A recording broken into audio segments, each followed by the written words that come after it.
Nice to be with you. Welcome to the final cabinet meeting of 2025, a year that will go down as the most consequential and successful first year of any administration. They're saying that, not me.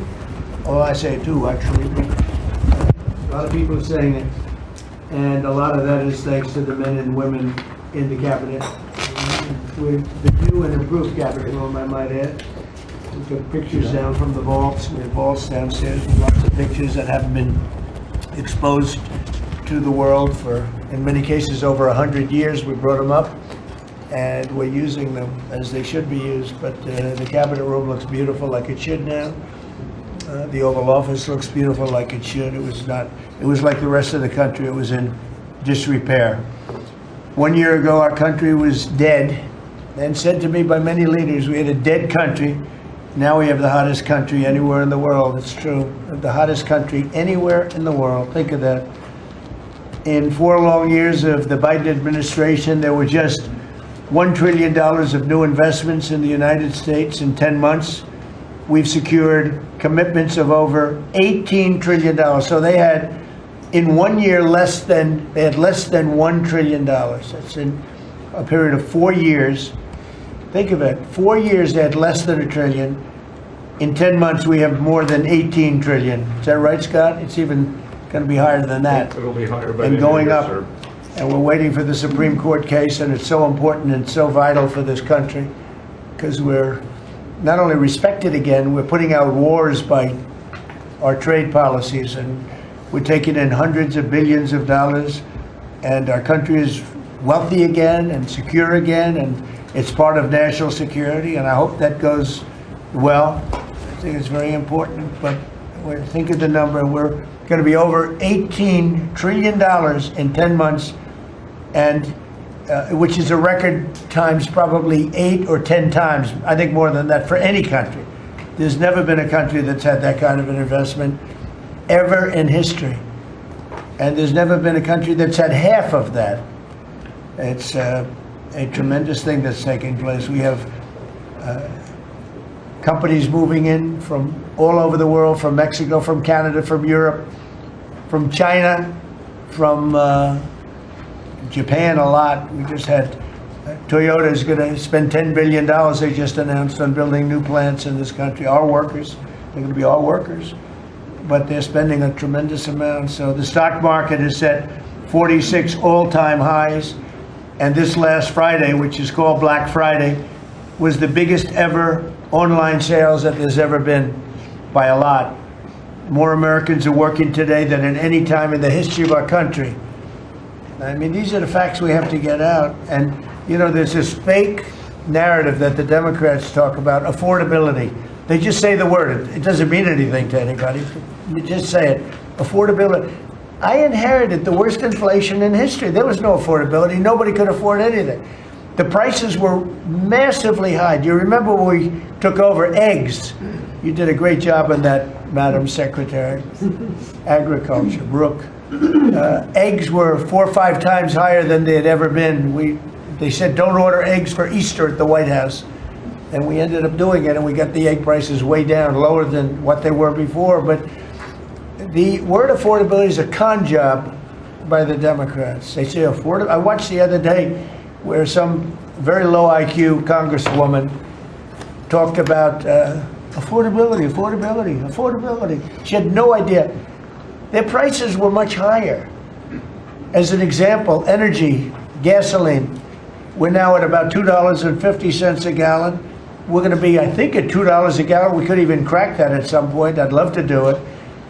And we could do it more easily if we weren't building up the strategic national reserves, which Biden emptied out before the election so that he could try and get elected, meaning he started it, then he got thrown out of the race, then she took over and she kept it going, and they emptied out these strategic national reserves, which are really meant for something else. They're not meant to keep people happy with their gasoline price. They're meant for war.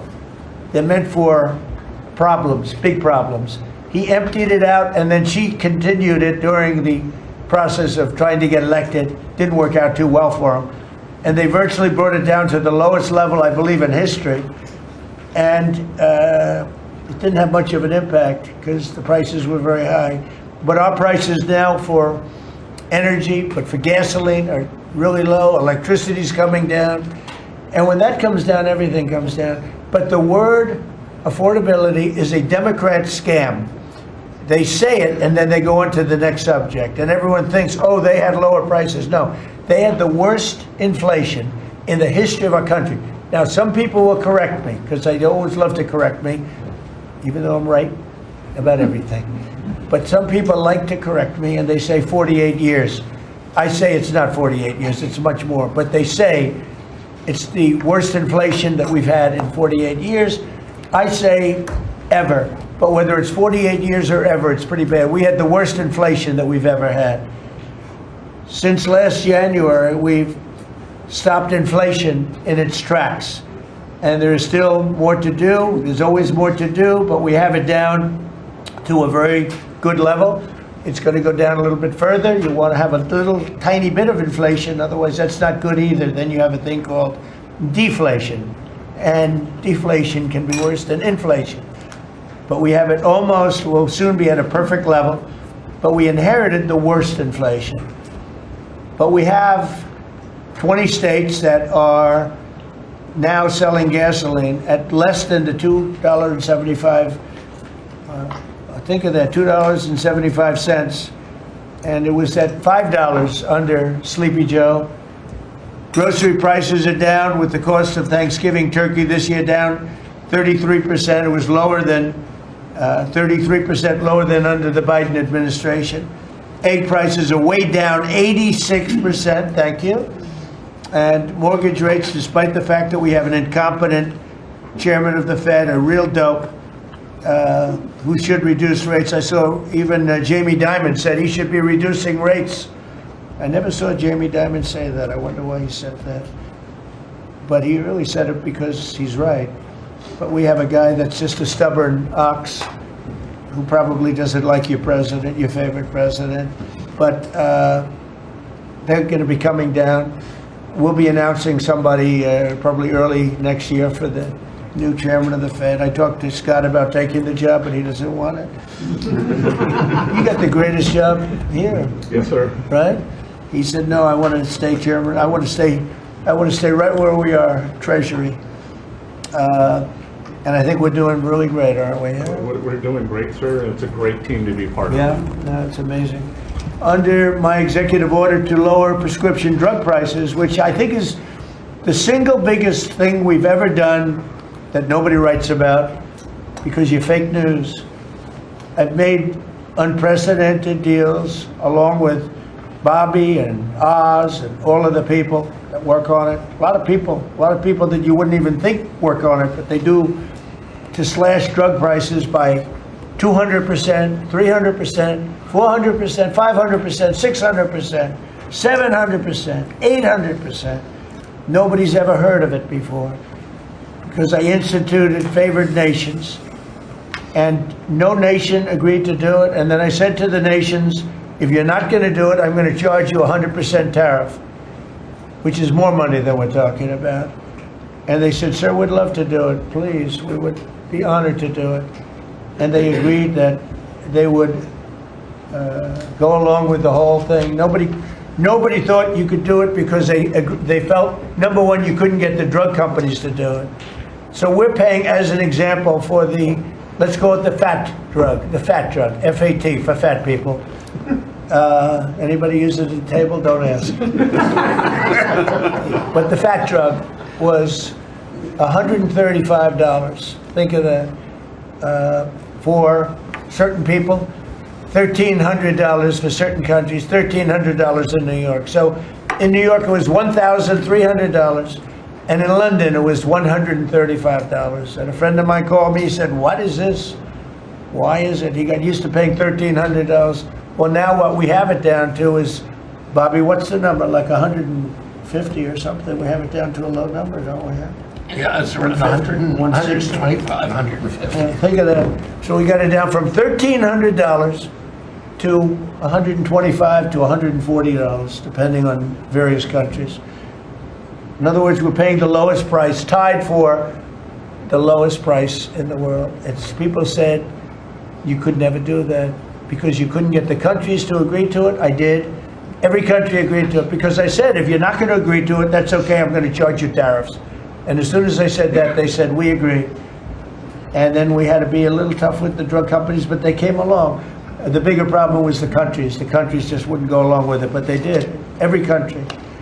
So we have reduced drug prices by 500, 600, 700, 800, 900%, depending on the drug, depending on the company, depending on all of the different factors involved.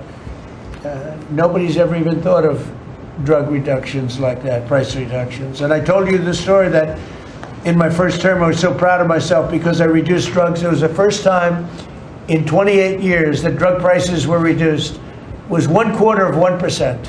1/4%. And I was so proud of myself. I said, it's the first time in 28 years that drug prices went down over the course of a year, over the course of a presidency. 1 year, 1/4%. I had a news conference. I was so proud. Now I got them down, not 1/4%. I got them down 400, 500, 600% and more. And the fake news won't write about it. And it's going to have a huge impact on healthcare because a big part of it's buying drugs, buying prescription drugs. It's going to have a huge positive impact because Obamacare is a disaster. I said it years ago and I say it now. And the money should be paid, taken away from the insurance company. Obamacare was made to make the insurance companies rich. Their stocks have gone up 1,000% in a short period of time because the money goes to the insurance company. I want the money to go to the people. Let all the money go to the people. And let the people go out and buy their own health care. And I see on television, people are advertising now, we will help you buy health care. We will go out and help you buy. That's becoming like an industry because of what I said. So something's going to happen. It's probably not going to be easy because the Democrats, frankly, they don't want to make a good deal for the people. They just want to make a bad deal for the country. They want to make a bad deal for the Republican Party. But the Republican Party is united, and I will say that what I would like to do is the money doesn't go, trillions of dollars get paid to drug companies. And you still have lousy health care. Obamacare is horrible health care. We want it to go to the people and then let the people go out and buy their own health care, and they'll do great.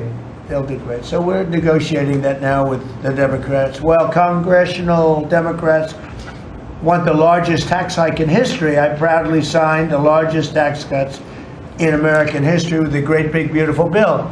The Great Big Beautiful Bill, the biggest piece of legislation ever signed, and that includes the extension of the original Trump tax cuts.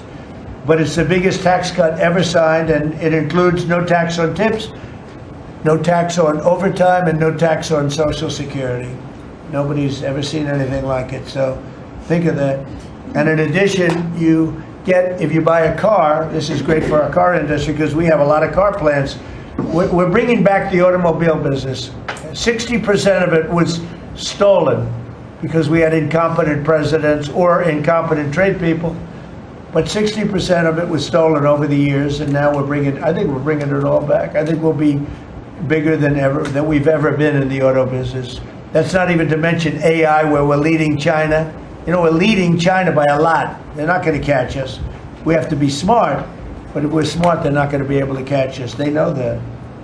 They told me that. Next year is projected to be the largest tax refund season ever, and we're going to be giving back refunds out of the tariffs because we've taken in literally trillions of dollars, and we're going to be giving a nice dividend to the people, in addition to reducing debt. We, as you know, I inherited a lot of debt, but it's peanuts compared to the kind of numbers we're talking about. So we're going to be making a dividend to the people, and additionally, we're going to be able to reduce debt. And as time goes by over the next 2, 3, 4 years, those numbers are going to go up. And I believe that at some point in the not too distant future, you won't even have income tax to pay because the money we're taking in is so great, it's so enormous, that you're not going to have income tax to pay. Whether you get rid of it or just keep it around for fun or have it really low, much lower than it is now, but you won't be paying income tax. We've slashed $1 trillion in costly job-killing regulations, saving Americans an estimated $2,100 for a family of four. The Biden administration was the exact opposite, but times four. They went up $6,000. We went down $2,100. Think of that. To bring down energy, electricity, and utility prices, I ended the Green New Scam. They call it the Green New Scam, one of the greatest scams in the history of our country. They talked about global warming and all that crap, and what they've done to this country. What they've done by allowing 25 million people into our country, many of whom are criminals, many of whom 11,888 are murderers, and we have to get them out, and we're doing it. We're doing it. I think what the job that our law enforcement groups are doing, Christy, you and Tom and everybody, amazing. What you're doing is amazing. I terminated the insane electric vehicle mandate, and look, some people that make electric cars weren't happy with that. But we have to do that because you have to have a choice, whether it's a gasoline-powered car, and we have so much gasoline. You know, China doesn't have gasoline. We do. And whether it's a hybrid, which really are working really well, the combination of electric and gasoline-driven. But we, everybody was supposed to, by 2030, everybody had to own an electric car under the Biden stupidity. And not everybody wants to do that. I like electric cars. I like all cars. They're all good. They all have reasons. But you want to be able to go and buy what you want. I imposed historic tariffs that are now bringing in so much money that nobody's ever seen anything like it. And countries that were ripping us off, including allies, but they were ripping us off for years. I won't use the names. I won't mention Japan. I refuse to mention South Korea. I will not mention names. But they were ripping us off like nobody's ever been ripped off before, and taking horrible advantage of your country. But now we're making a lot of money. We're making a lot of money because of the tariffs that are pouring in. And it's really national security. Among everything else, it's national security. We've also rapidly turned the worst border crisis in world history. I believe we had the worst border ever in history. I don't care if you had a fourth world country. You know, we allow third world country in. We would allow fourth world war countries in also. It doesn't matter. There was never a border that was as bad as our border. We allowed anybody in with no checks, no vetting. So we've rapidly turned the worst border crisis in world history into the strongest border in the history of our country, and probably one of the strongest borders in the history of the world, because we have nobody coming through. And I want to thank our people. The Border Patrol is so amazing, ICE, and I want to thank the military for the backup, because they're standing right behind them, and that was really nasty for a period of months, and now it's no longer nasty. Now they don't even come up. Nobody comes up. It's an easy job. It made your job a lot easier because they know they're not going to get through. And we take people in, but they have to come in legally. For 6 months in a row, 0 illegal aliens have been admitted into the United States. You believe that? 0. We had millions of people coming in a year, millions. Now we have 0 for 6 months, and these are given by radical left people that do the numbers. I mean, they're not doing me any favor. They're being we don't have our net numbers are unbelievable. But we had 0 people in the last 6 months. Illegal border crossings along the U.S.-Mexico border have plummeted to the lowest level ever recorded. And nobody talks about that anymore. You know, it's crazy. They don't talk about it. You think they'd say, well, Trump's done a great job at the border. This country is being destroyed by the border. But you always find something new, like, is he in good health? Biden was great, but is Trump in good health? I sit here, I do 4 news conferences a day. I ask questions from very intelligent lunatics, you people. I give the right answers. There's never a scandal, there's never a problem. I give you answers that solve your little problems. You go back and you can't find anything, but you do stories about Biden was in wonderful health. The guy didn't do a news conference for 8 months. If I go one day, I had one day where I didn't do a news conference, there's something wrong with the president. You people are crazy. I'll let you know when there's something wrong. There will be someday. That's going to happen to all of us. But right now, I think I'm sharper than I was 25 years ago. But who the hell knows? By the way, I took my physical. I got all A's, everything. But they said to me, would you like to take a cognitive test? I said, is it hard? They said, yes. I said, well, I'm a very smart person. Who was the last president to take one? No president has ever agreed to take one. Because when you get into the mid-questions, meaning, 10, question number 10, 11, 12, 28, 30, they get harder and harder.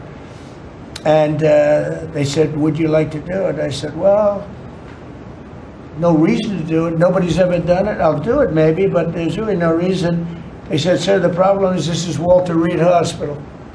And that's a military hospital.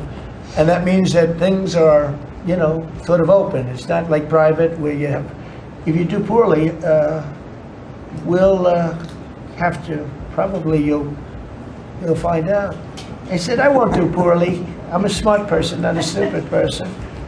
And as the doctor will tell you, I aced it. Right, Susie? I aced. I got every question right.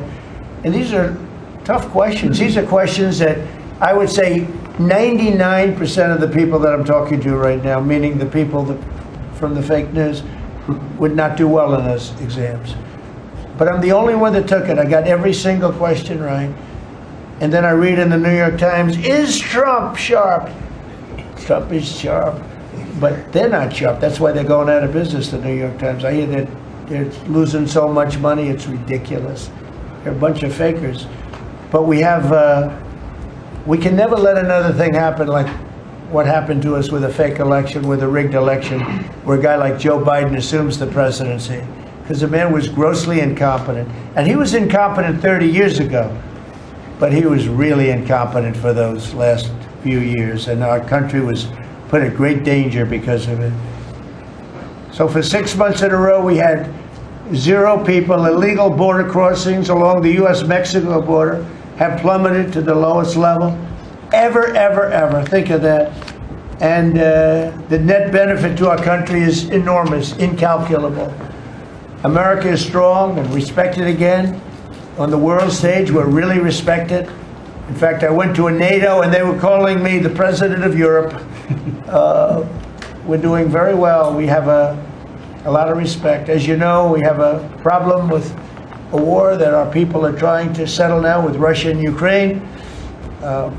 We are not involved in the war monetarily anymore. Biden gave away $350 billion like it was candy. That's a massive amount of money. And much of it in cash, a lot of it in equipment. I don't give away anything. We sell the equipment to NATO. The European nations pay us for the equipment, 100% price. And then they bring it to Ukraine or whatever they do with it. But we're trying to get that settled. I've settled 8 wars. This would be the 9th. And our people are over in Russia right now to see if we can get it settled. Not an easy situation. Let me tell you what a mess. It's a war that never would have happened if I were president. Not even a chance. And it didn't happen for 4 years. We've renamed the Department of Defense the Department of War, and I thought that would be controversial. And frankly, I tell you what, I haven't met one person, there's not one person I've met that doesn't like it. Think of it, we won World War I, World War II, everything in between, everything before it. And then we said, let's change the name. So we changed it back to what it was, Department of War, and Pete's doing a great job. We ended 8 wars, think of that. 8 wars, but we're going to do one more, I think. I hope. Every time I end a war, they say, if President Trump ends that war, he's going to get the Nobel Prize. So I end that war. Well, he won't get it for that war, but if he ever gets it for the next war, now they're saying, if he ever ends the war with Russia and Ukraine, he's going to get the Nobel Prize. What about the other 8 wars? India, Pakistan. Think of all the wars I ended. I should get the Nobel Prize for every war, but I don't want to be greedy. Actually, the woman who got the Nobel Prize said, "You've got to be kidding. Trump deserves the Nobel Prize." So that was very nice of her. I appreciate it, which is true, actually. But I don't care about that. You know what I care about? I care about death. I care about all the people that are dying. And last month, 27,000 young people died, mostly young people, mostly soldiers, despite some missiles being shot into Kiev and other places. But think of it, mostly young people. 27,000 people died between Russia and Ukraine last month. What a shame. So we're restoring law and order to our cities and towns. If you look at what's happened, and I want to pay my deepest respects to those two incredible people from the National Guard in West Virginia they came from. I spoke to their parents. Sarah is gone. She passed away. She's looking down on us now, and she loves her parents, and they loved her. They were, somebody said, "How are they doing?" I said, the word is devastated. Doing. How are they going to do? They're devastated. The rest of their lives they're going to be devastated. She was an incredible person, highly respected, top of her class, everything. She was like a perfect human being. 20 years old, just started. She was like a baby. She was so proud. They were giving her a promotion, and she told the parents that she was getting a promotion, and they were so proud of her. Then they get a call that this happened. And we have one young man who's fighting for his life. He's fighting very hard. I think he's probably doing better than anybody. They said he didn't have a chance. I'll tell you, the one who said he's going to live is his mother. Spoke to his mother. "Sir, he's going to live." I spoke to her very soon after this horrible event took place with this scum that is able to come into our country. I spoke to his mother. "Sir, he's going to be okay. I'm telling you." No doctor thought that. Nobody thought that. He was hitting bad places, and she was like so positive. It was incredible. And it's possibly right, Pam, right? Possibly right. Boy, it would be amazing. If he lives, it would be amazing. A miracle, actually. But we're very proud of those two people. We're very proud of the National Guard. We're very proud of our military and our police and our firemen and women. If you go back and take a look a year ago, year and a half ago, it all changed, I think, on November 5th, the day of the election. But you go back before that, you couldn't get people to join the military, Pete, right? They didn't want anything to do with military. They wanted nothing to do with joining the police or the fire. They wanted nothing to do with anything. They had no spirit. The country it had no spirit, nothing. And now we just had the highest recruitment in history, and we're getting great people. We're getting great people. And I will say, despite what just happened, Washington, D.C. has become a really safe place. And I guess this lunatic probably was upset that the National Guard is so effective, because we were really, really effective, and we are. And Washington, D.C. is now considered a very, very safe city. We had crime numbers a year ago that was so bad, embarrassment, that the city, the capital of this country, could have numbers like that. And Washington now is, no murders, no this. It's been a miracle also what happened here. And now we're in Memphis, and we're going to New Orleans pretty soon. Over there, the governor called me. He'd like to have us go there. Governor Landry, great guy, great governor. He's asked for help in New Orleans, and we're going to go there in a couple of weeks. And we're doing a real job. Even Chicago's down a little bit because we have a minor force there. We could knock it down within 4 or 5 weeks. We could bring it down to almost nothing. But we have a governor that's grossly incompetent, and we have a mayor that's even more incompetent than the governor. He's a very low IQ person. And typically low IQ people don't make good mayors. So I want to thank all of our cabinet members. They're high IQ. Let me say one. Generally speaking, a couple I'm a little concerned about. No, but I want to thank, we have a great cabinet, an amazing cabinet, amazing people. All of them, sort of have become stars. We're getting credit for the good cabinet, actually. And I just want to wish everybody a great holiday. I think, done a great job with the White House, bringing the White House back. You see the Palm Court that was redone. The Lincoln bedroom was redone. The Lincoln bathroom is now gorgeous, like it should have been. It was terrible green tile that was never the way it was supposed to be. It was done in the 1940s, actually, but it was not proper. And we're restoring the White House just like we're restoring the country, and people are thrilled. But the First Lady's done a beautiful job with the Christmas trees and all the decorations. I see the wreaths on the windows. I've never seen that before, on the windows of the White House. And you know, it's 4 stories high. I said, how did they get that wreath? They had people going up in a little dangerous, I wouldn't want to do it. But they put them up, and we have wonderful people working in the White House, and they're really proud to bring the building back. Because this building was a little bit like the country. It was mishandled, it was mistreated, and now it's being given love. And we're building one of the great, I think, maybe the greatest ballroom. We needed it for 150 years. They've been asking. You see the trucks and cranes and excavators in the background, and you hear them, and every time I hear them, I love the sound. To me, I love the sound. I wouldn't say my wife is thrilled. She hears pile drivers in the background all day, all night. They go till 12 o'clock in the evening, day, night, pile drivers. Darling, could you turn off the pile drivers? Sorry, darling, that's progress. But no, we're doing great. It's going to be I think it's going to be the finest ballroom ever built, and we're going to have it here. They've wanted it for 150 years. Think of that. So I will just end by saying I want to thank the cabinet. It's been a great cabinet. Let's think of it. Time flies, but this is our last of the year, as I said, and I just think you've done a fantastic job. And we're going to go around the room. We'll go quickly, but we're going to go around the room, and we'll start with Pete, and you'll tell us about some of the achievements. And some of you have achievements that are so big, I don't want you to go through the whole thing because we don't have time. But we'll start with Pete, and then if you want, we'll take some questions at the end. Please, Pete. Well, thank you, Mr. President. As you said, it has been a historic year at the Department of War. Recruiting and retention over this year are at the most historic levels our country has ever seen. When I had a chance to be on an aircraft carrier destroyer over Thanksgiving, the spirit in our ranks since the election under President Trump is unprecedented. I've never seen anything like it as a soldier myself in uniform, and I know a lot of you feel the same way. We've ripped out the DEI and the political correctness. It's all merit-based at the department. We're getting back to basics: accountability, training, readiness, lethality, and that's reviving that spirit.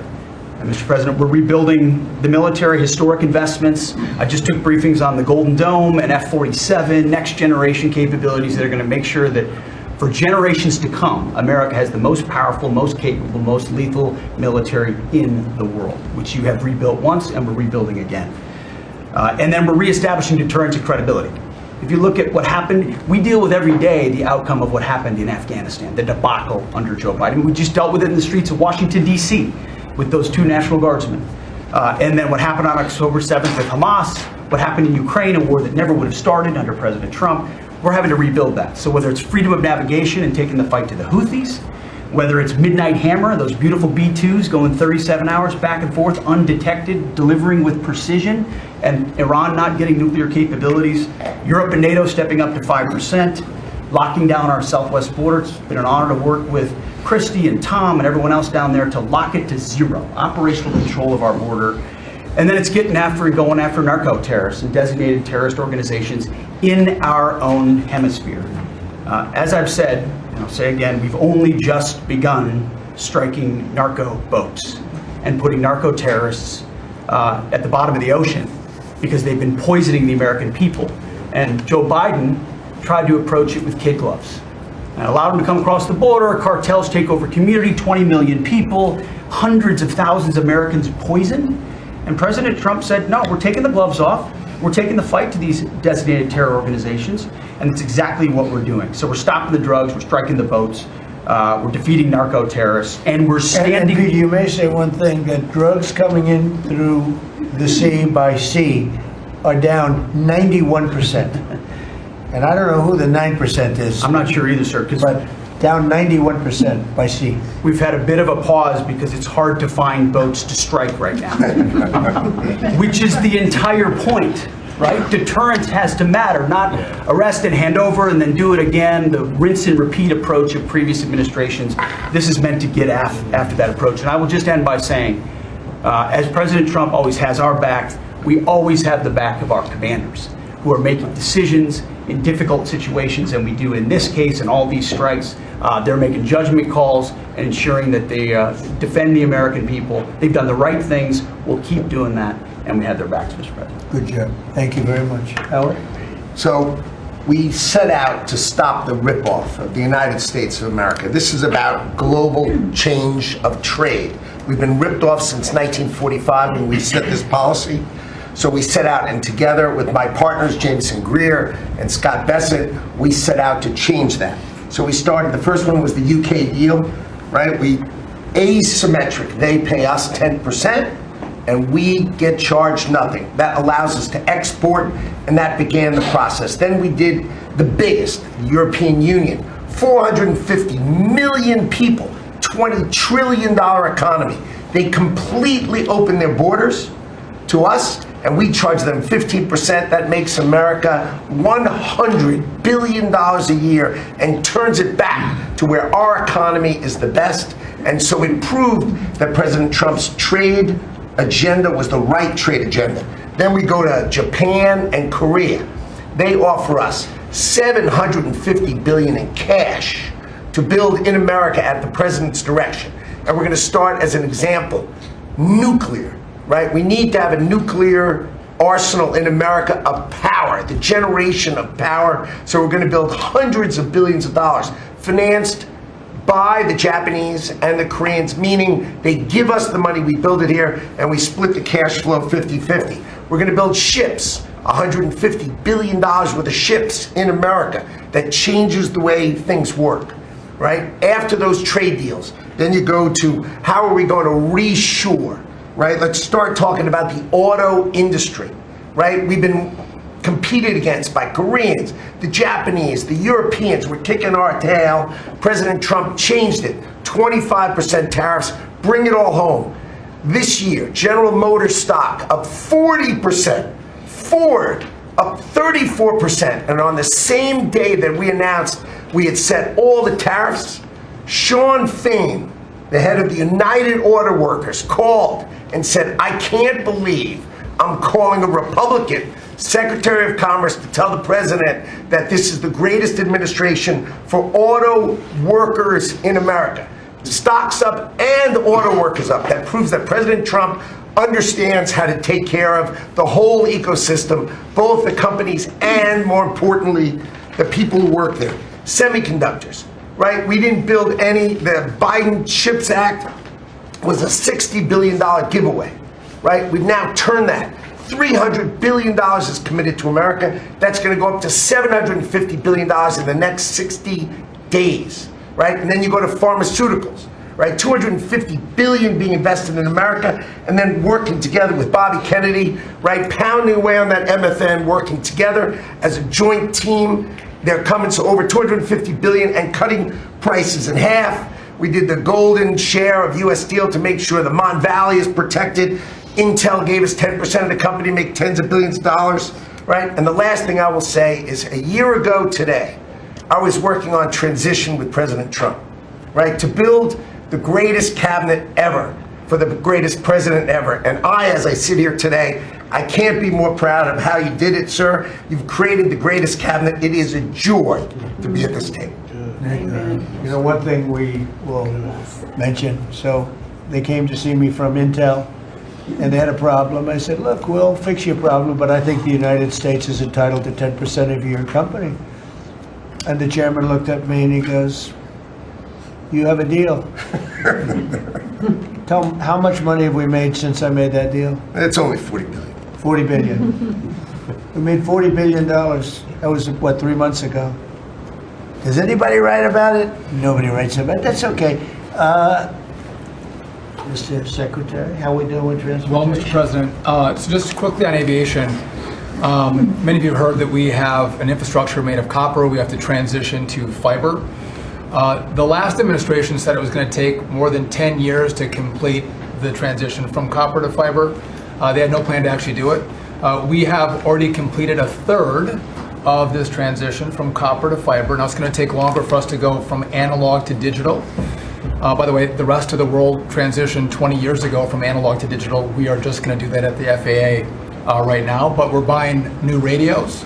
We're going to buy new radar. By the way, those radar are going to be made in America, Mr. President. This phase of the operation will be completed by the time you leave office. It's 3 years.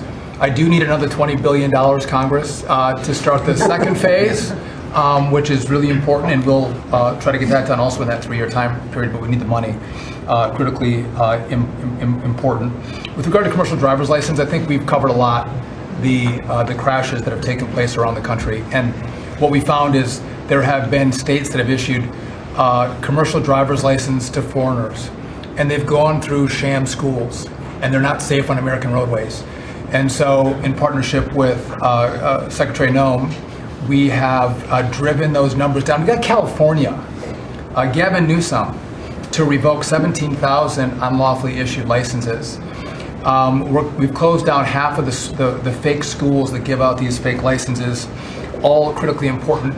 Governor Tim Walz of Minnesota gave 33% of these licenses unlawfully.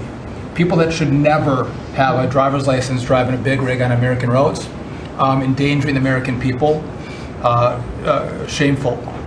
We've cleaned up Union Station here in DC per your directive.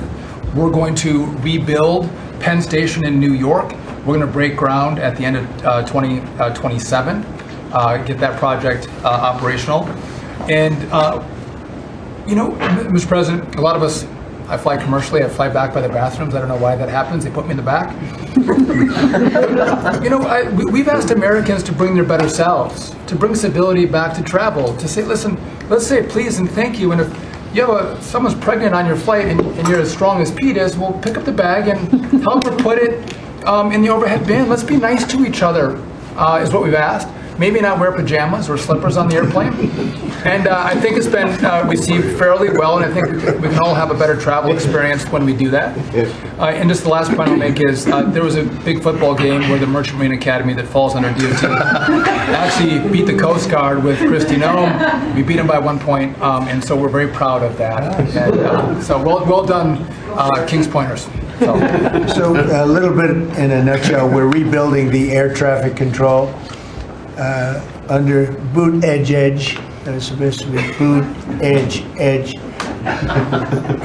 Who's another grossly incompetent person? He'd get in his bicycle right to work, and he was just terrible. What they do is they take the fiber optics and they take fiber trying to hook it into copper, and fiber and copper don't mix. You can't do it. But people knew that for the last 30 years since they started doing the fiber. And they spent billions of dollars, and it didn't work. And you saw that by the helicopter crash. You saw that by Into the Plane. You saw that by a lot of things. So we're doing a brand new air traffic control system, and it's going to be the best, and it's going to be from top to bottom. And we have the 3 top companies in the world bidding on it. And it's going to be one bid, and we're going to have one company responsible, and it'll be the best system. And it's going to make this. Look, our skies are safe. Otherwise, we wouldn't let people fly. But we're going to have the safest skies. We're going to have the best system anywhere in the world. We're also going to rebuild Dulles Airport because it's not a good airport. It should be a great airport, and it's not a good airport at all. It's a terrible airport. It was incorrectly designed with a good building. Actually, it's got a beautiful terminal. Saarinen was the architect, one of the greatest architects in the world at the time. A great architect, and so they have a great building and a bad airport, but we're going to turn that around, and we're going to make Dulles Airport serving Washington and Virginia, Maryland, etc. We're going to make that into something really spectacular. We have an amazing plan for it, and other things. But you're doing a really good job. I appreciate it. The people movers of Dulles, we had a crash recently. So we're going to announce that later today, a request for bids on this. But again, it's a not a great airport, which we can make great in this administration, Mr. President. We have a design that's amazing for Dulles. It's going to take Dulles and make it a really bad. It was a badly designed airport. We're going to make it into as good as there is in the country. It'll be exciting. Okay, please. All right. Well, Mr. President, it's good to be here at this meeting because in 1 year you can look around the table and see the change. And I think one of the biggest changes is how this cabinet works together. And I want to start there. There's often been said, I found out some things this year that I didn't know, that the Department of what was Defense, now Department of War, and the Veterans Department had never really communicated. Now, we're fraternal twins, in a way. Pete and I are. He lifts better, I'm better looking. But in looking at this, I mean, he brings them in. He keeps them for a number of years, up to 20 or longer, and then they come into what the country is committed to our veterans. And if you don't have both ends working correctly, then recruitment lags, morale lags, and we've been able to work and fix a great deal of that. I didn't need to change our name, but I did do one thing. I put the veteran back first at the VA. And we did that in 1 year. How did we do that? We started taking things that have been neglected for a long time and put them back. We had a backlog in which we've dropped over 160,000. We're not talking year-to-year change at the VA. We're talking 5-6 year. We have to go back 5 to 6 year prior COVID numbers to see the change of backlogs that are now reduced. We do it in 6 months instead of the long time it took. In fact, it grew under the Biden administration. It shrank over 160,000 under us. Champ VA, which is a program we have, has basically been back to day to day. It was at a terrible state, which delays in claims and everything's going on. We've got that back. We're doing things like taking a new look. I have one question that I ask when I go to my hospitals, with probably over 170 hospitals, 1,200 clinics, and I ask the people one thing, Mr. President. I said, what are you doing right now that if you were just honest and I wasn't standing here, you say, this is stupid? It's been amazing what we've gotten, and the feedback that we've had. We've been able to change how we do credentialing, how we do privileging, how we do hiring. We're all working through that, and it has all made a difference for our veterans as we go forward. CNP exams for veterans out there listening. If this is the one where disability claims, where they say, well, let me send you to a doctor to make sure. Most of the time we have that already in the record. We're working now to where those could actually be changed, where we just look at the record and not have to send them to the doctor. That's almost a $3 billion savings that we can let, and also not taking what the veterans get. We're also getting ready to announce here pretty soon a reorganization that's going to bring our hospital system organizationally in line with the 21st century. We are the largest healthcare organization. It's about time we acted like it, Mr. President. You gave that leadership, and we're going to do it. And also one thing, community care contracts getting ready to go out. It's one of the largest contracts in the federal government, but it does exactly what you and I have talked about before, making sure that our veterans can get care in the system or in the community, wherever they want it. We're getting ready for that. Now, I have one thing for all the press who really enjoyed the first of the year, saying, oh, you know, they're going to cut all these jobs, 80,000 this, 80,000 at the VA. Mr. President, every success that I just gave you came after the fact, or pretty much after the fact, that we had 30,000 take early retirement. Early retirement, no risk, although you reported it as loss and risk, you can't help yourself. 30,000 took the retirement. Every bit of the success that I just told you about came with a reduced workforce. There was a motivated workforce that said, how can we take care of veterans? That's what this cabinet does. That's what we're doing for you. Good. And you've got the highest approval rating we've ever had at the VA, so that tells you something. You're doing a great job. Thank you very much. Jameson, please. Well, there's been some activity on trade this year. You know, for about 75 years, we had a system, global trading system, that was premised on the United States having totally open borders, right? Not just on immigration, but on goods and services, and everyone else generally kept higher tariffs, higher non-tariff barriers, etc. Obviously, the outcome was we had a huge trade deficit. You took it head on. You gave all of us who work on the file a lot of leverage. So we spent the past 10 months or whatever we've been doing now, just going around the world and flipping the script. So now we're in a situation where we've protected our industries, we have the tariffs, and the other countries have decided to take their tariffs down and non-tariff barriers. And we've done it in a very constructive way. We've achieved agreements on reciprocal trade, which are a new kind of trade agreement that's really focused on making sure we have balanced trade, we have reciprocal trade, that we're treating each other fairly. And it's been embraced by the international community. And it's going to be exciting to see what it's like 5 years, 10 years from now, because you've changed it. And that's how it's going to be now. And I think you should be commended for it, and we look forward to seeing what comes in the next few years. Thank you very much. You're doing great. He's doing a great job. Thank you very much. Please. Thank you, Mr. President. Last time I was here, I said that the amount of dereg that we had for regulatory was 30 to 1. Since then, it's up to 48-1. Your goal had been 10-1, which was in excess of 6-1 in the first term. It's actually much higher than that, but I made my team redo the threshold a little bit because it sounded so unbelievable. But the amount of work that's being done with this entire team is astronomical. And another detail in that is that when we propose a rule, some of the biggest ones that you care the most about don't go into that count until they are finalized. So next year we should be even more eye-popping. One of those to talk about is the federal acquisitions regulations, which you gave us a charge 6 months ago to dramatically reduce. In 6 months, we've lowered it by 25%, 500 pages, 2,700 mandates, which is a third of the mandates. That's going to lead to savings, competition, and speed. So probably $40 billion for the agencies in savings over the course of 10 years. When we get up and running, it'll be north of between $200 and $400 billion. Competition, about 45% of government bids only have one bidder. So you got no competition in that situation.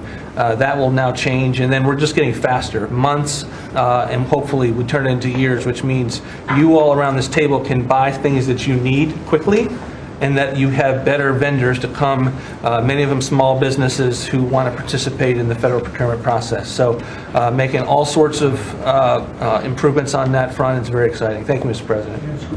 Great on the regulations. We're cutting them at levels never seen before. And I have the record from the first 4 years, but we're blowing that record away, so it's been really great. Good. Scott? Yes, sir, Mr. President. Great to be with everyone. And you know, when you were giving your report, which was fantastic, and I listened to the report of all my colleagues here and those that will come, it reminds me when I played in the NFL, we had this thing called game film. You know all about film. And we had a saying that said, the film don't lie. The film tells a real story. And I hope that the American people, when they watch the film that's going on now in this time in our history, that they will see that America is greater today than it ever has been. And so I thank you for that. And thank you for giving us good stories that we can tell for the American people. Scott, we're saving our country. Yes, sir. Okay, and I don't want to be braggadocious. We're saving our country. Our country was going down and would never have been able to come back. We're saving all of us, but we're saving our country. All right, go ahead, please. Yes, sir. So at Housing and Urban Development, and keep it with your executive order, sir, in making America's streets safe and beautiful again, we've been very intentional about making public housing in our country safe. And I want people to know, our colleagues know this, but people in America know that we actually care about people that live in public housing around our country. A lot of public housing is wrought with crime, sex trafficking, drug trafficking, illicit drugs, illegal aliens living in public housing, but we've put them on notice to let you know that it's not lost on us. We care about the people, we're paying attention to it, and we're going to root out crime in public housing. We've been very focused on working with the Memphis Safe Task Force, the DC Safe and Beautiful Task Force, working with Pam and Christy and others, and law enforcement. Our law enforcement is tremendous. Every single night they go out and they go to public housing to make sure that our people are safe, mothers and children are safe. And so at HUD, you know, it's a different day. We're running new plays. The film was real bad when I came in, I'm gonna be honest. But we are giving the people that live in public housing the assurance that they will be safe. And we also announced a new crime hotline, sir, that people that live in public housing, if they see criminal activity, if they see illegals living there, if they see drug trafficking, if you see it, if you hear it, report it. Don't be afraid. And so work with our Office of Inspector General. We've set up this crime hotline, and also working with Christy and Department of Homeland Security, making sure that everyone that lives inside of public housing is accounted for and that they are American people. And so I say that and I emphasize that to know that we prioritize American people and American people only. Lastly, sir, in Atlantic City, we took over the Atlantic City public housing because the living conditions were deplorable. And they have people that have been living there for 3 generations and they were being treated very bad. And so I took it so that we can now give people a safe place to stay. And working with the First Lady in the Foster Youth Initiative has been a great joy for me and our team. So thank you for doing that executive order to make sure that our foster youth have a safe landing pad and have financial literacy as they age out of the foster youth system. And sir, you talked about affordability.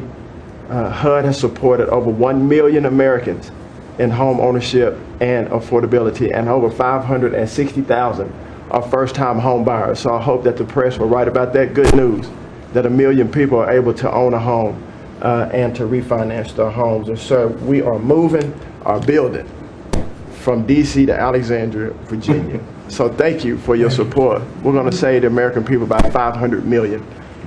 So that's my report. Thank you, sir. Thank you, Scott, very much, brother. Well, coming off of Thanksgiving, moving towards Christmas, I think it's the season of Thanksgiving, and 2 words for me are gratitude and joy. Gratitude to you for, as Howard said, bringing this team together. I say it a lot, but I'll say it again, that this is like family at this point, and I don't know that there's ever been an organization like this, at least a government like this in the history of our country.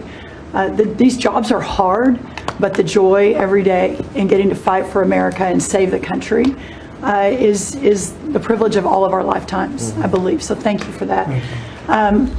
At U.S. Department of Agriculture, the People's Department, Abraham Lincoln launched this department in 1862. But under your leadership, we have finally, again, put farmers and ranchers and rural America first. In the last year, it's no longer DEI, climate change, sending out money based on the color of a farmer's skin. It's now about literally putting farmers back at the center of it. And under the last administration, we talked a lot about affordability. We'll continue to talk about that. But under the Biden administration and the destruction of our economy and the cost of inflation, interest rates for farmers and ranchers went up 73%. Labor went up 47%. Fertilizer went up 36%. Fuel went up 28%. So when you think about the extreme economic strain that a lot of our farmers are under in our farm economy, these are massive, massive numbers that will take some time to get out from under. But we've already seen the beginnings of the movement toward more affordable food, housing, fuel, et cetera, and that will only continue to trend as we work to solve those issues. My partners in trade, of course, they do the work, but I'm constantly talking to them about selling more soybeans, selling more corn, getting more of our products out. But when we really think about how to solve for this idea that for so long our farmers, many of them have been farming for government checks instead of moving their product around the world, these trade deals change that forever. And it isn't one trade deal or 2 trade deals, it's dozens of trade deals. And so talking about rural prosperity and bringing the golden age back to rural America, which has been lost for too long. And we're going to focus on that next year, hopefully with our vice president, many of our cabinet members. But the opportunity to do that under these new trade deals is unprecedented. And so just putting farmers first, our ranchers first, Mr. President, is such a huge priority and an accomplishment of the last year. The second quick thing is lawfare, and I know you know this better than anyone in the country. When a government politicizes and weaponizes their power to go after average, everyday Americans, well, from you, the top of the HEPA's president, but all the way down to the ranchers in South Dakota, the Maud family, who were facing jail time over a fence line dispute that had been in their family for 130 years. We fixed that. The Henry family in New Jersey, who were facing their farm being taken away for eminent domain to give to affordable housing, we fixed that. So being able to completely change the trajectory of private property rights, but especially as it has to do with our farmers and ranchers and our rural communities, changes everything for our country. And then the third thing, we have so much great things to talk about at USDA, but the third thing, which became very much a part of the national conversation during the Democrat shutdown, was SNAP reform, food stamp reform. When all of America saw what so many of us know and have been working on, but when you have so much rampant fraud in a program that 42 million Americans participate in, now big good piece of news that I hope is written about, since you became president, about 800,000 of those 42 million have moved off of food stamps, which is hopefully the plan with better jobs, higher wages, etc. But still, when we found 186,000 dead people's Social Security numbers being used, 500,000 people receiving benefits more than twice. We had a couple of people receiving benefits in 6 states. In February of this year, we asked for all the states for the first time to turn over their data to the federal government, to let the USDA partner with them to root out this fraud, to make sure that those who really need food stamps are getting them, but also to ensure that the American taxpayer is protected. 21 states said yes, not surprised. 29 states said yes, not surprisingly, the red states, and that's where all of that data, that fraud comes from. But 21 states, including California, New York, and Minnesota, the blue states, continue to say no. So as of next week, we have begun and will begin to stop moving federal funds into those states until they comply and they tell us and allow us to partner with them to root out this fraud and to protect the American taxpayer. As Joe Biden was working to buy an election a year ago, he increased food stamp program funding by 40%. So now as we continue to roll that back. So the partnership in Making America Healthy Again is also in food stamps, but a lot of what Bobby and I are doing together is really remarkable. But again, just gratitude and joy for this work, and so grateful to you. The final thing I'll say, a lot of gratitude to Secretary Marco Rubio for wearing his Aggie maroon tie as a reflection of Texas A&M beating Florida handily about a month ago. So Marco, I want to thank you, and much gratitude and joy in my heart as well. Yes. But thank you, sir. We also have to say something about China with one of the largest purchases ever in our country, the soybeans. Yes, sir. And so I want to thank President Xi. We had a great meeting. We were in South Korea, and I went to a lot of other places too, but we met in South Korea, and President Xi was great. And China gave us among the largest orders in the history of your world, agriculture. That's right. So- And sir, may I say, this is the remarkable result of real leadership, and your real leadership.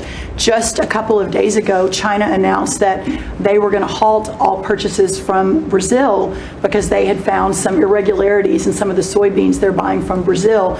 And what that means is a continued signal that this country and our farmers produce the best, highest quality soybeans, sorghum, et cetera, in the world.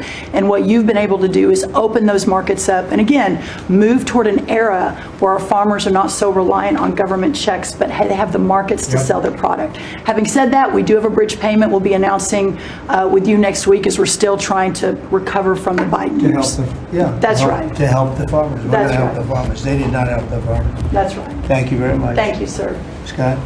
Mr. President, it's been a great year on the economy, but the best is yet to come. The tens of trillions of dollars that have come in investment, both the portfolio investment by companies, investment by countries, that is turning into a CapEx boom for the U.S. Capital expenditures up 15% in history. When CapEx is up, jobs will follow. The One Big Beautiful Bill is an incredible, as you said, thanks to your leadership, along with Speaker Johnson, Senator Leader Thune, we had that done on July 4th, which everyone said was impossible.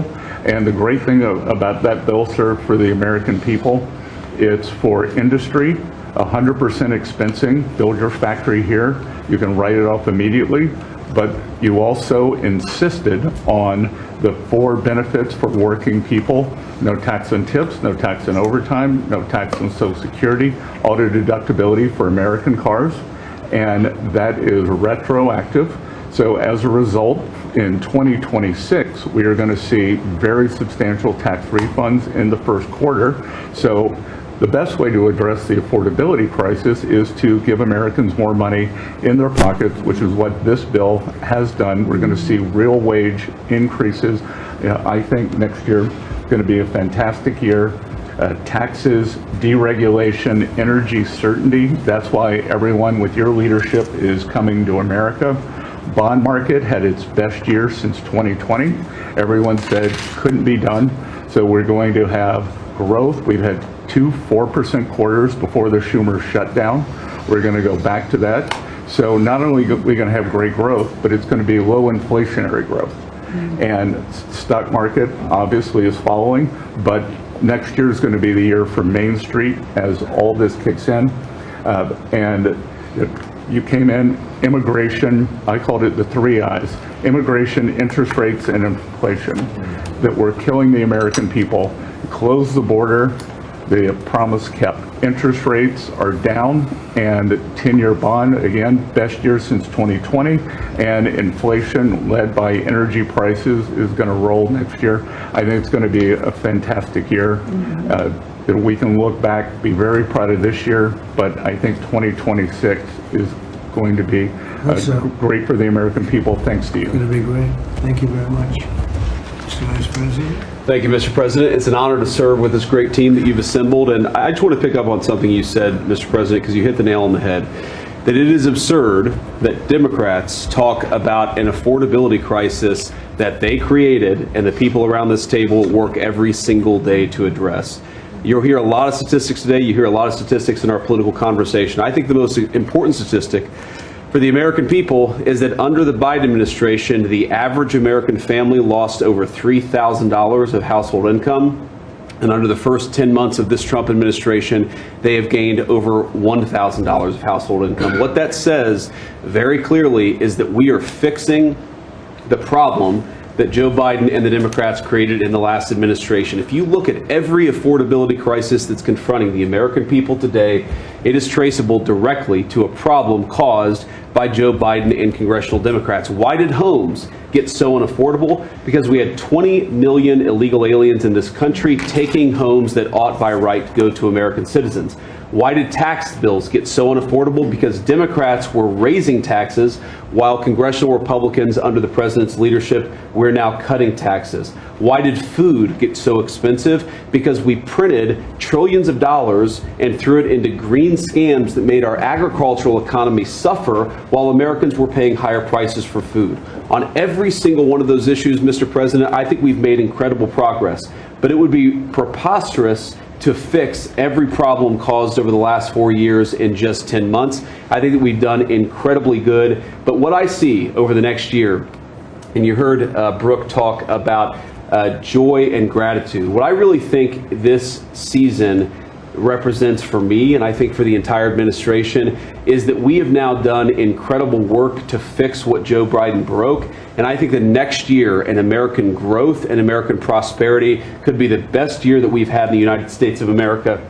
It's going to happen because we're all working hard. It's going to happen because we have the greatest country in the world. But I think for congressional Democrats in particular, if they want to talk about affordability, they ought to look in the mirror. We are fixing what they're broken. We're proud to do it. It's the job that we were elected to do. But I think 2026 is going to be the year where this economy really takes off. Thank you very much. Thank you, sir. Great. Yeah.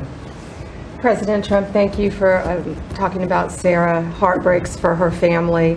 And Andy is doing well. His parents, Melody and Jason, wanted me to tell you, and I was with them yesterday in the hospital. He's a miracle. I was there when the surgeons came in, and they wanted you to know this. He's a miracle, and if everyone in this country can continue to pray for that family. He's got a long road ahead of him, but he is a miracle. And of course, our DC initiative is led by our amazing, and the monster will be held accountable who did this. Our marshals, of course, are leading the DC Safe effort. We have made over 7,000 arrests at your direction. DC is safe again. Working with everyone around this table, Pete and everyone. Scott and I were in Memphis together last week, and everyone, and Bobby, your HHS, doctors and medics are on the ground to help people in Memphis and DC.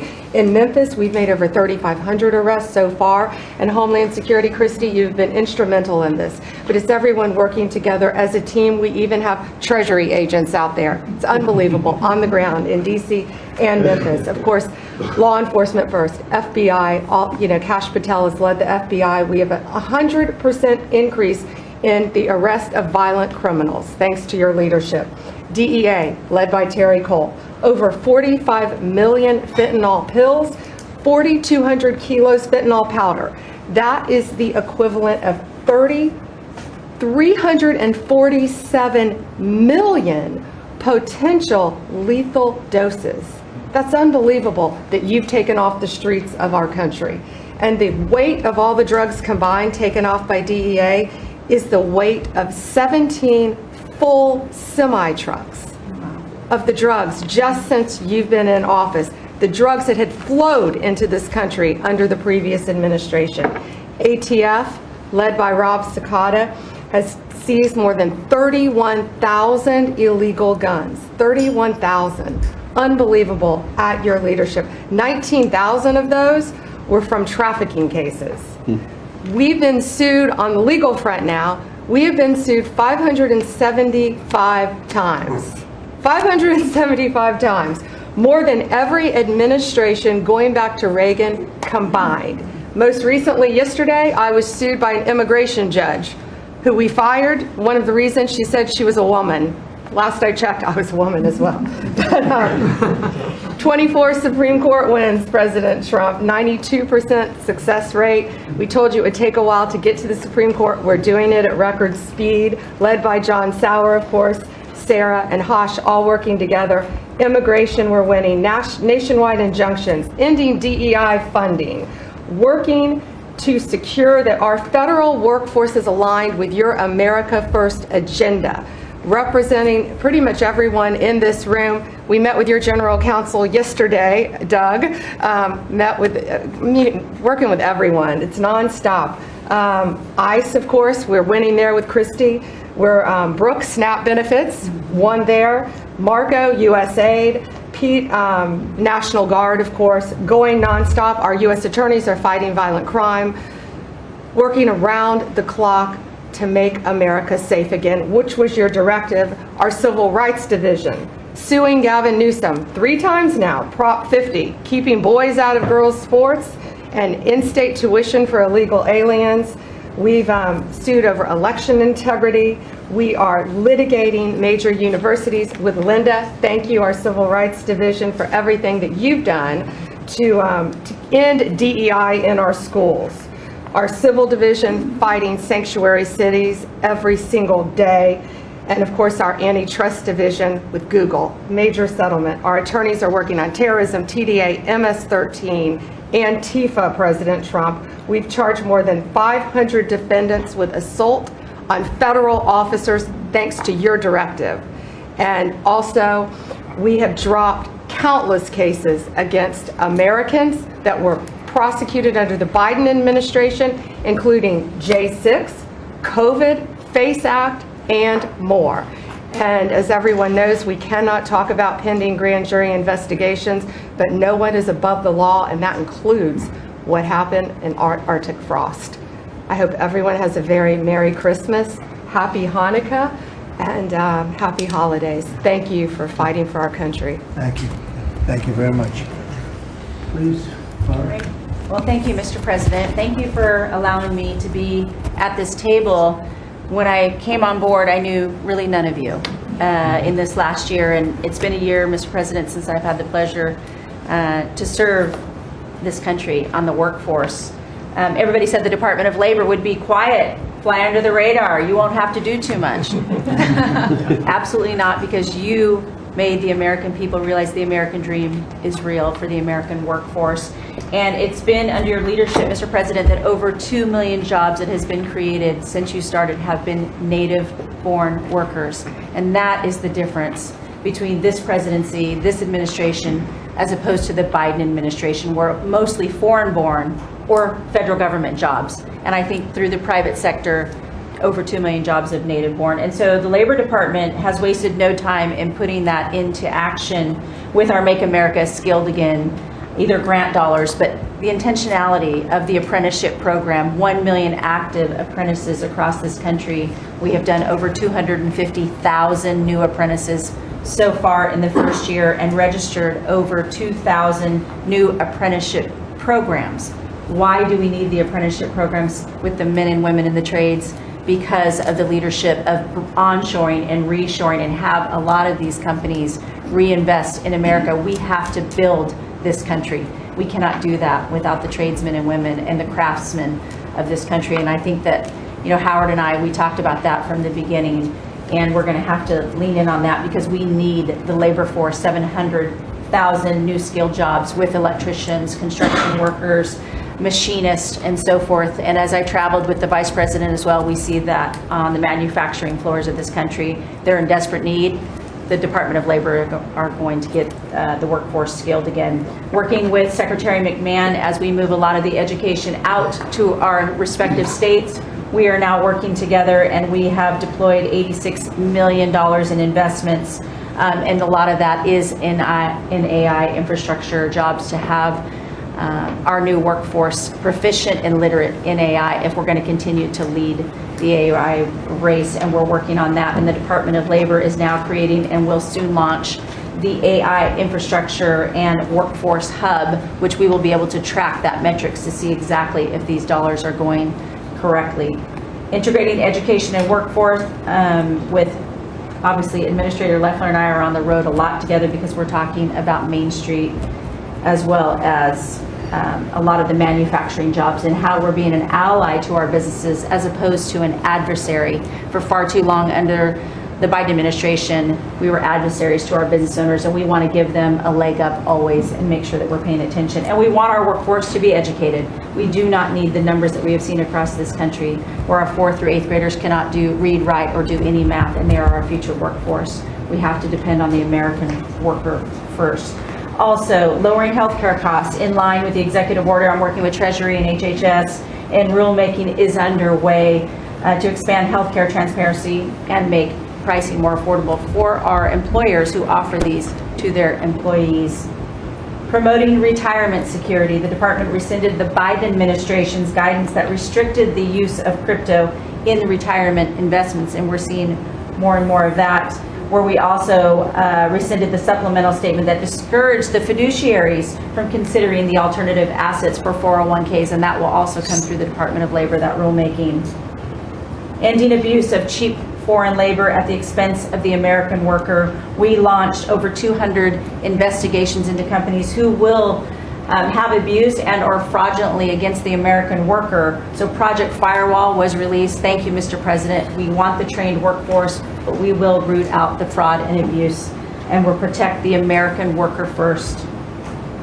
And slashing the job-killing regulations. The department has rescinded discriminatory DEI practices, and I will tell you, reducing compliance costs for businesses as it was for DEI has saved American businesses nearly $1 billion this year by just getting rid of DEI for that compliance cost that they've had to do. So, Mr. President, continuing to skill the American worker, the American workforce is going to be my mission. We have to do it faster. We have to do it quicker. We have to build so that the American people can realize that American dream that you have laid out so eloquently. And it's an honor to serve under this administration and to talk to the American workers who believe in the American dream again, the pride on their face, the pride of the American worker, the skilled men and women who build with their hands. It's an honor. Thank you, and Merry Christmas. Very good job. Thank you very much. Chris? Mr. President, I am honored and frankly inspired to sit at this table with this incredible team of leaders that work every day for one and only one constituency, the American people. Not this group or that group, the American people. The price of energy that's very much on the mind of Americans. The biggest determinant of the price of energy is politicians, political leaders, and policies. That's what drives energy prices.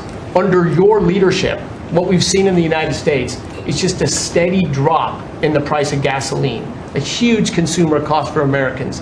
As you mentioned early on, well below $3 a gallon right now and trending downwards.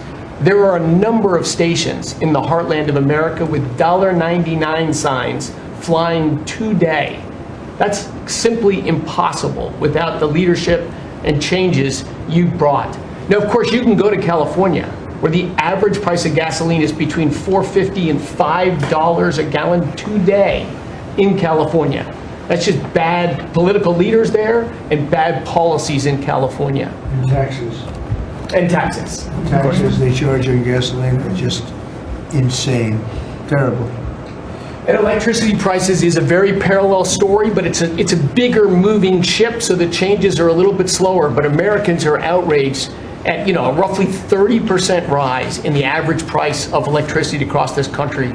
But everything we are doing together is going to reverse that. Not just stop the rises, but start a downward trajectory in electricity prices. And I can say that with confidence, not because we think these policies will work, we know these policies will work, and I'll get to that in a second. We're going to stop closing power plants. We've already done that, of course. Stop closing the coal power plants and natural gas plants that were shut down.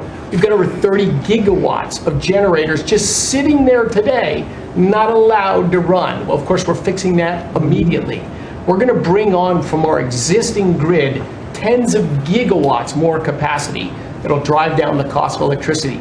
But if we look at the last 5 years to see what works and what doesn't work, the most Trump-aligned policies in the electricity sector were by, no surprise, one of your cabinet members, Secretary Burgum, for 8 years governor of North Dakota. Over the last 5 years, production and demand for electricity in North Dakota grew 35%. Think what data center boom's going to do, and what happened? Electricity prices went down. Didn't rise slowly, they actually went down those 5 years.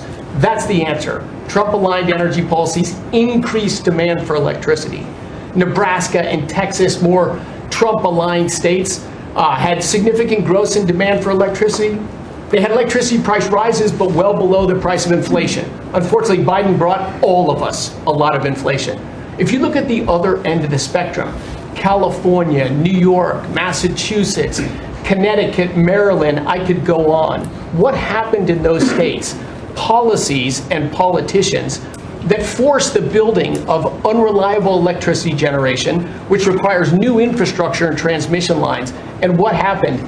Today they produce less electricity than they did 5 years ago. A lot of spending money and less electricity. What does that mean? Of course, much faster rises in the price of electricity. Blue states have had 1.5 times faster rise in electricity prices than red states. Red states alone, less than inflation. We need to bring those policies. You are bringing those policies to the national level.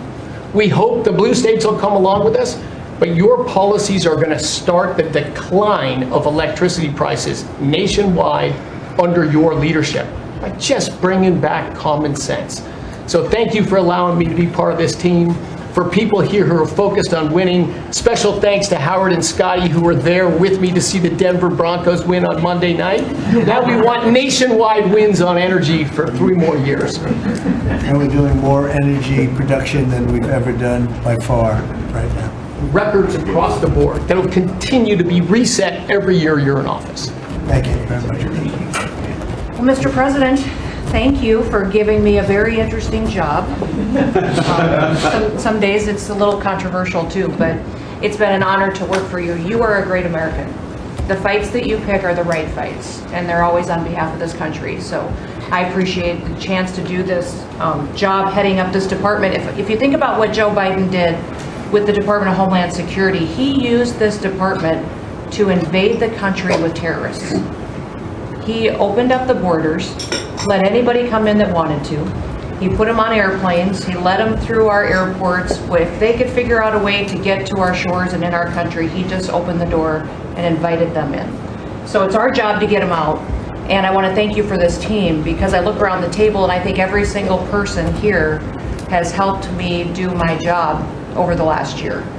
They've supported us at the border and given us resources. Marco negotiates all the travel documents and relationships with other countries to take their people home. 2 million people have gone home already.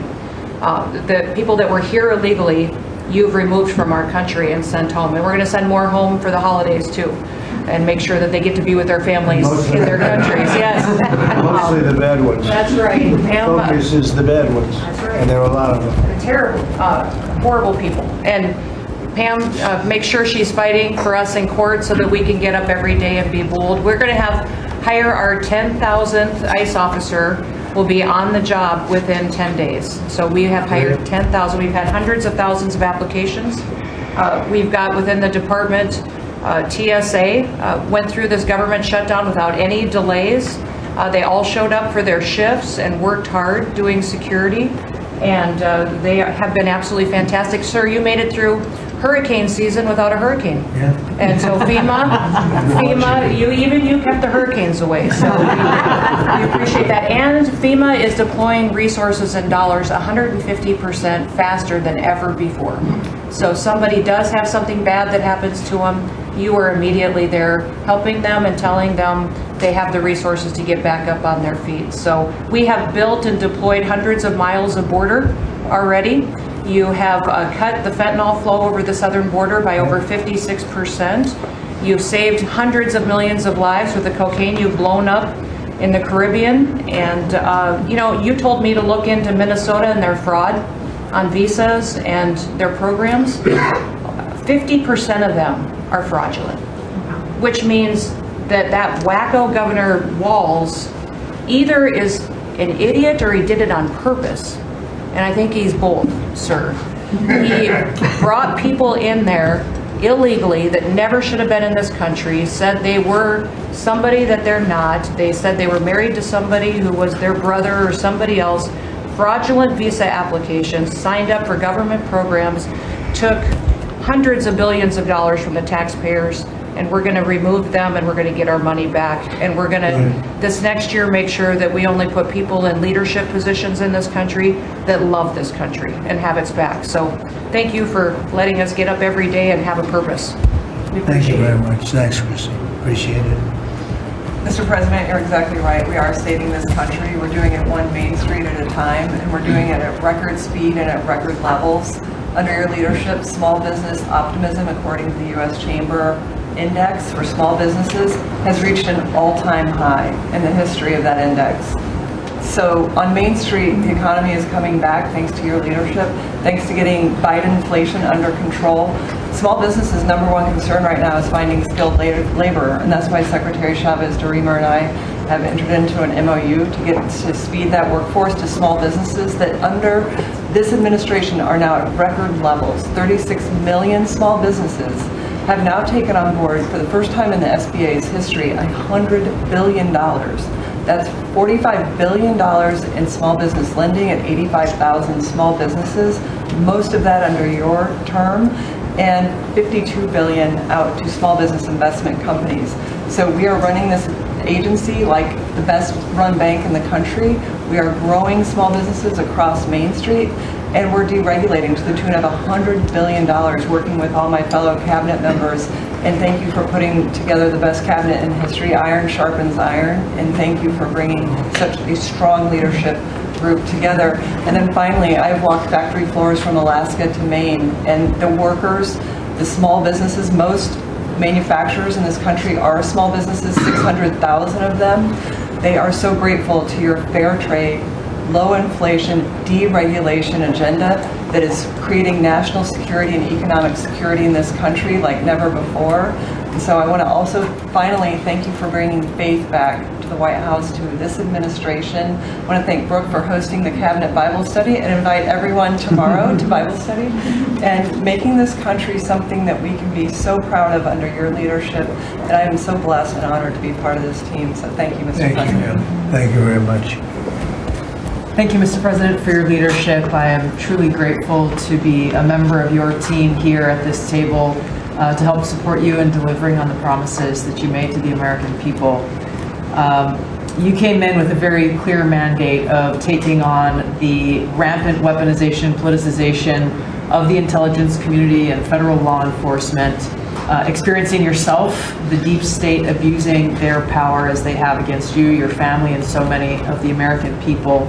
Bring out accountability truly for those who have abused their power, making sure that the intelligence community is supporting your efforts in keeping the American people safe, secure, and free, and being the president of peace. I'm grateful to be in this position as your Director of National Intelligence to support you in these efforts, and I'll cover very briefly what we've done over the last year under your leadership and what we look forward to continuing to focus on next year.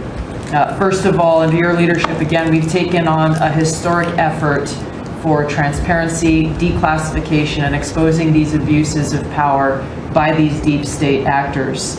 We've declassified over 500,000 documents, many of which had never been seen before by the American people, put them online to bring about this level of transparency.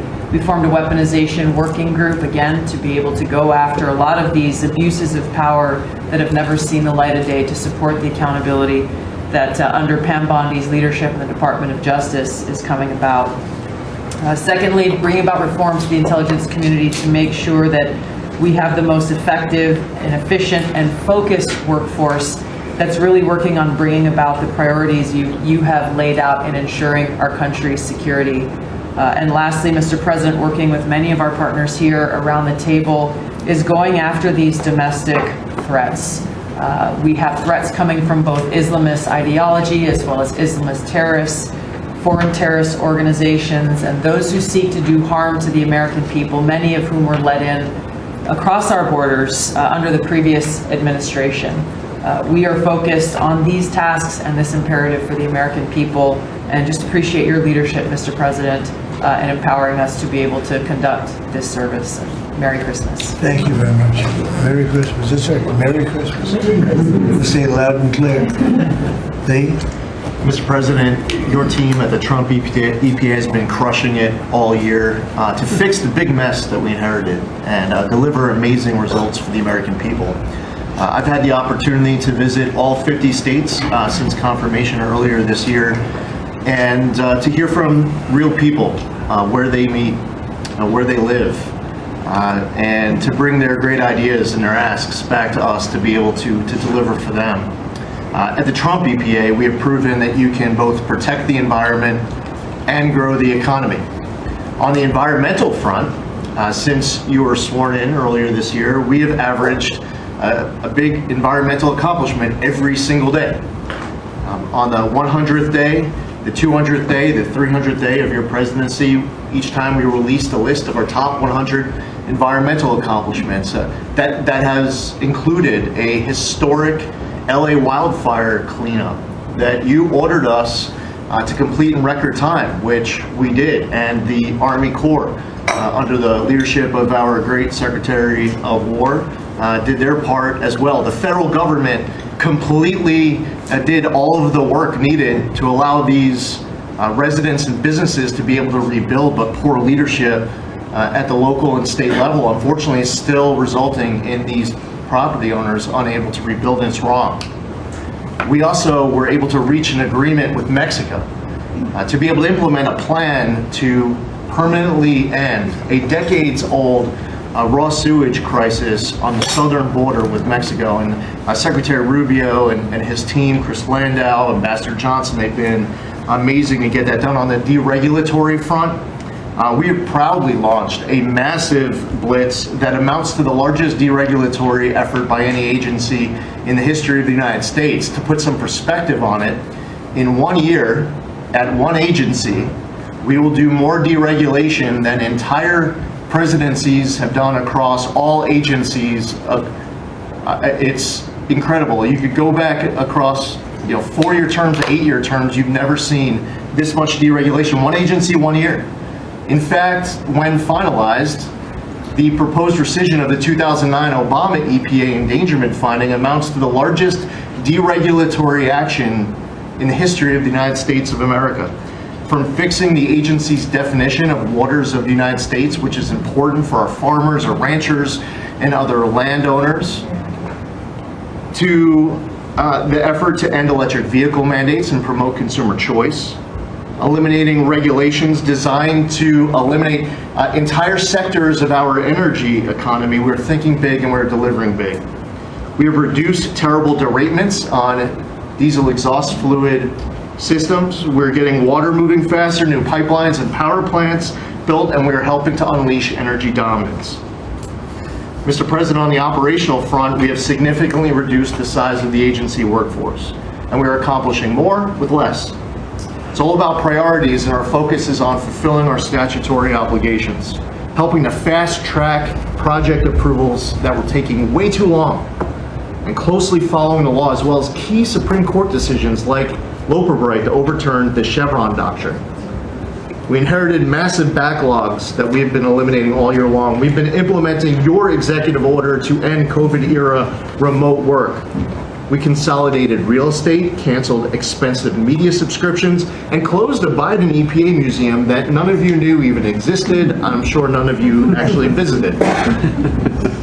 To put it another way, In 2024, the Biden EPA obligated and spent over $60 billion in 1 year. An agency with an operational budget of about $10 billion a year. In their own words, caught on camera, they were tossing gold bars off the Titanic, wasting precious tax dollars to pay off well-connected Obama and Biden officials. And they were doing it without any apology or regret. The Biden EPA, in fact, was amending grant agreements just days before you came into office to reduce agency oversight. But this year, 2025, at the Trump EPA, similar theme that you'll hear from everyone around this table. With our actions canceling wasteful grants and implementing other measures just mentioned, we have saved $30 billion. They spent over $60 billion. We have saved over $30 billion. The bottom line, by the way, is that the Green New scam is dead. It's a new day at the EPA where we will protect the environment and grow the economy. We will deliver on the Trump mandate every day. And we will fight with just one constituency front of mind, and that is the American people. Thank you, Mr. President, for being willing to take a bullet for this country.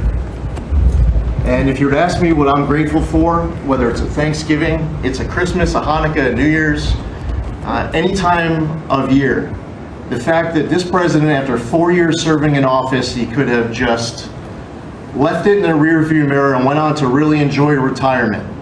But he is willing to take a bullet for all of you tuning in at home because he believes in his flag, our freedom, our liberties, and to save the greatest country in the history of the world. So I'm grateful this holiday season for you, Mr. President. You're willing to take a bullet for all of us, and by all of us, it's the American public. Thank you. Thank you.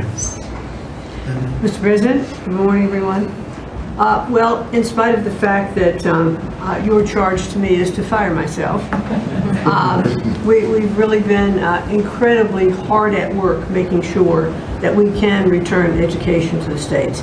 And as I sit and listen to all the emergencies that we are addressing in this country, from the economy to our borders to everything that we're doing, I would say, sir, that if we do not fix education in our country with this hard reset that you are expecting, I think the greatest national emergency we could face is our education. Because if we are not going to educate our children, we're going to continue to fall behind the rest of the world. When there are only 30% of 12th graders, 8th graders, and 4th graders that can read at proficiency level, that is an incredibly harsh statement to make about our country. And you told me when you first were elected president, and you looked at, I think, right after you took office, the first NAEP scores, which is Nation's Report Card, came out and showed how far down we were in educational proficiency in our country. And not only the NAEP scores, but the international scores as well, showed us about third from the bottom. You told me you were not only embarrassed, but you were angry about this, and that we had to do something to change this in our country. And we took a hard look at it, and you absolutely said the bureaucracy of education in Washington is keeping its thumb on preventing growth, what we should have, because it's best handled at the state level. Letting states put their programs in place, and some states are going to do it a lot better than others. But it's not going to happen from Washington, D.C. And when I hear things like, well, with no disrespect to any other country in the world that have really great programs, Germany, Sweden, Norway, we hear about this all the time. Point of fact is, they're this big. The United States is this big. We can't do it from Washington, D.C. It has to be done at the state level. So what we've been doing, as Lori brought up, Secretary of Labor brought up, we have a great working relationship. We have already signed and implemented one MOU or interagency agreement to handle the WIOA program and the Perkins grants to make sure it works. I call these, these are programs, pilot programs that we're putting out there. And if these are going to work, we will be able to permanently transfer these programs to other agencies. They're working like a charm. We've taken some of our best people in education It still operates under the budget of the Department of Education and under the management of the Department of Education, but working with Lori's personnel. And when I hear pushback on that to say, well, how can this possibly work? To take education and put it in labor. Let's be efficient. One example, in order to draw down on a lot of the grants that they are helping us with, we're using their grant system. The grant system at the Department of Education is like held together with bubble gum and rubber bands.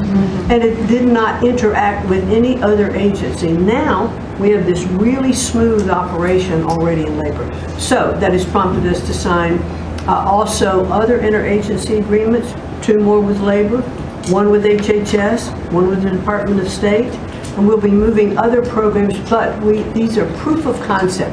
Let's make sure they're working and working smoothly before we ask Congress to codify these permanent moves.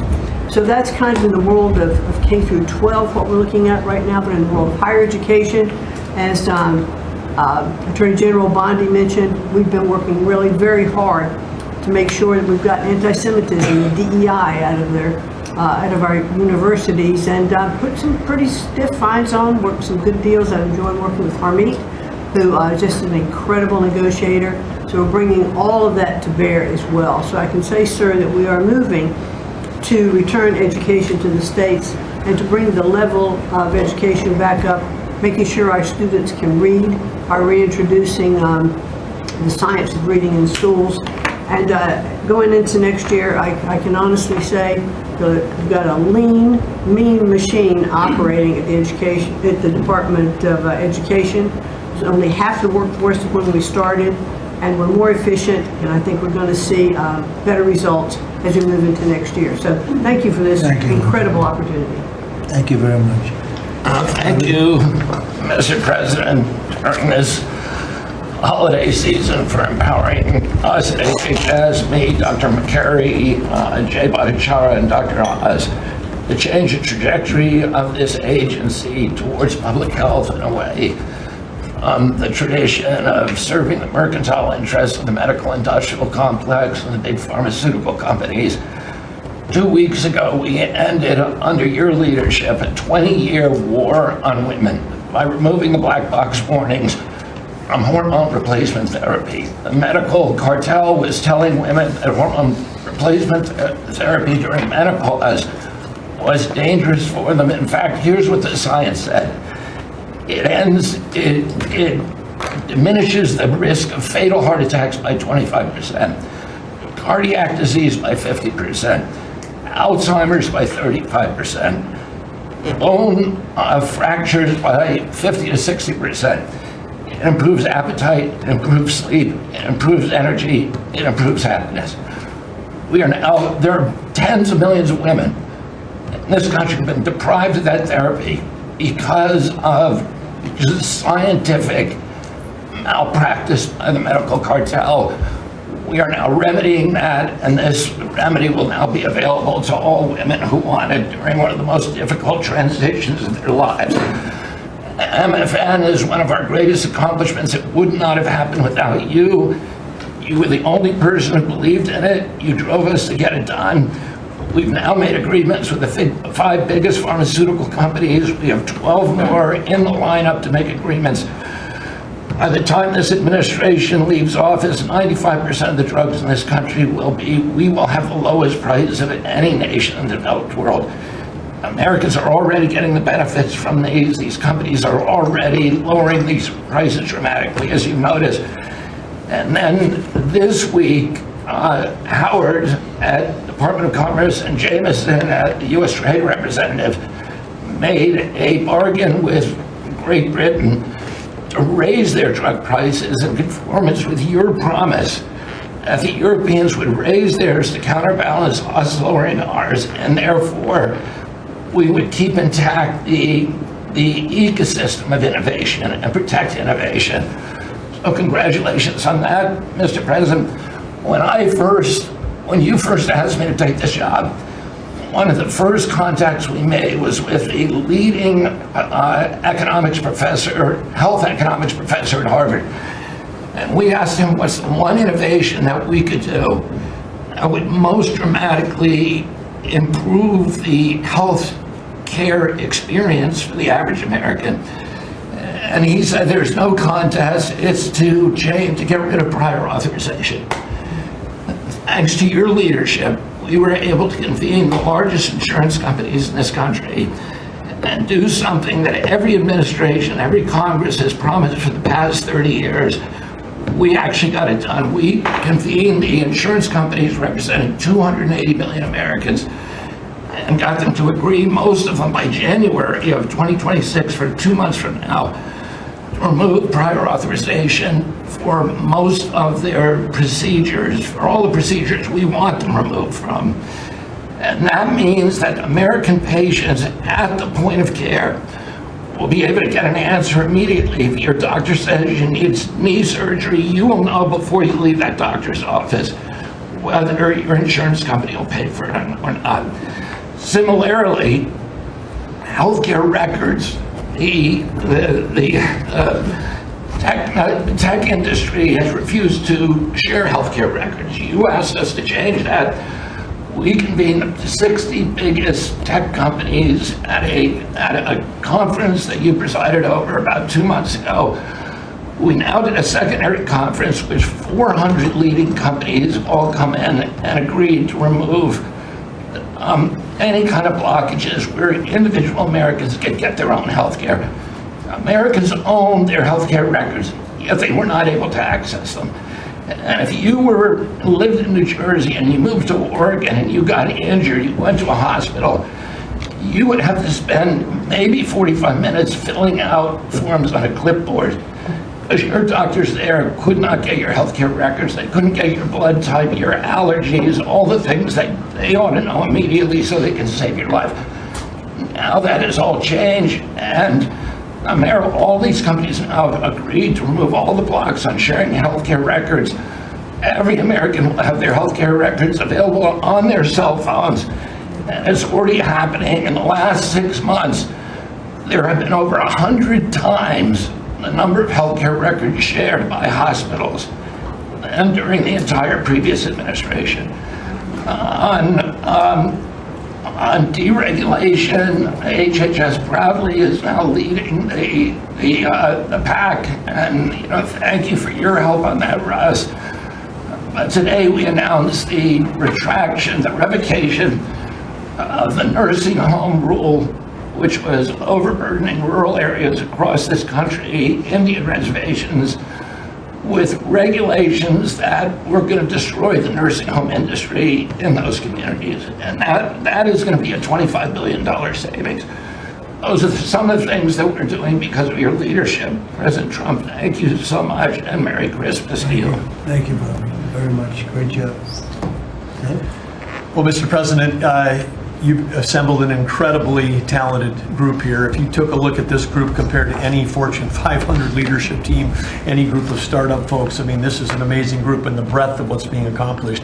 And the timing couldn't be better because with your leadership and vision, you've set us up for this age of abundance as we head into next year, the 250th anniversary of this country. And what are we heading into that year? As we've talked around the table, you've heard about massively lower taxes, massively lower regulation, abundant energy, record capital investment coming in, job growth. I mean, we are set up to really have something to celebrate next year. And I just again want to say thank you to everybody around the table. You gave us one big assignment in Interior. Of course, Interior, largest balance sheet in the world. In the Department of Interior, if it was a standalone company, 500 million acres of surface, 700 million acres of subsurface, over 3 billion of offshore from Guam to the Virgin Islands. And you said, we got to take care of that balance sheet. We got to develop those resources. And what have we done across that? Producing record amounts of oil, record amounts of gas. And again, we set out with a goal, energy diplomacy, sell energy to our friends and allies. We're exporting a record amount of energy to all of our friends and allies around the world. That's helping do that. And you're giving a gift to America as we head into this.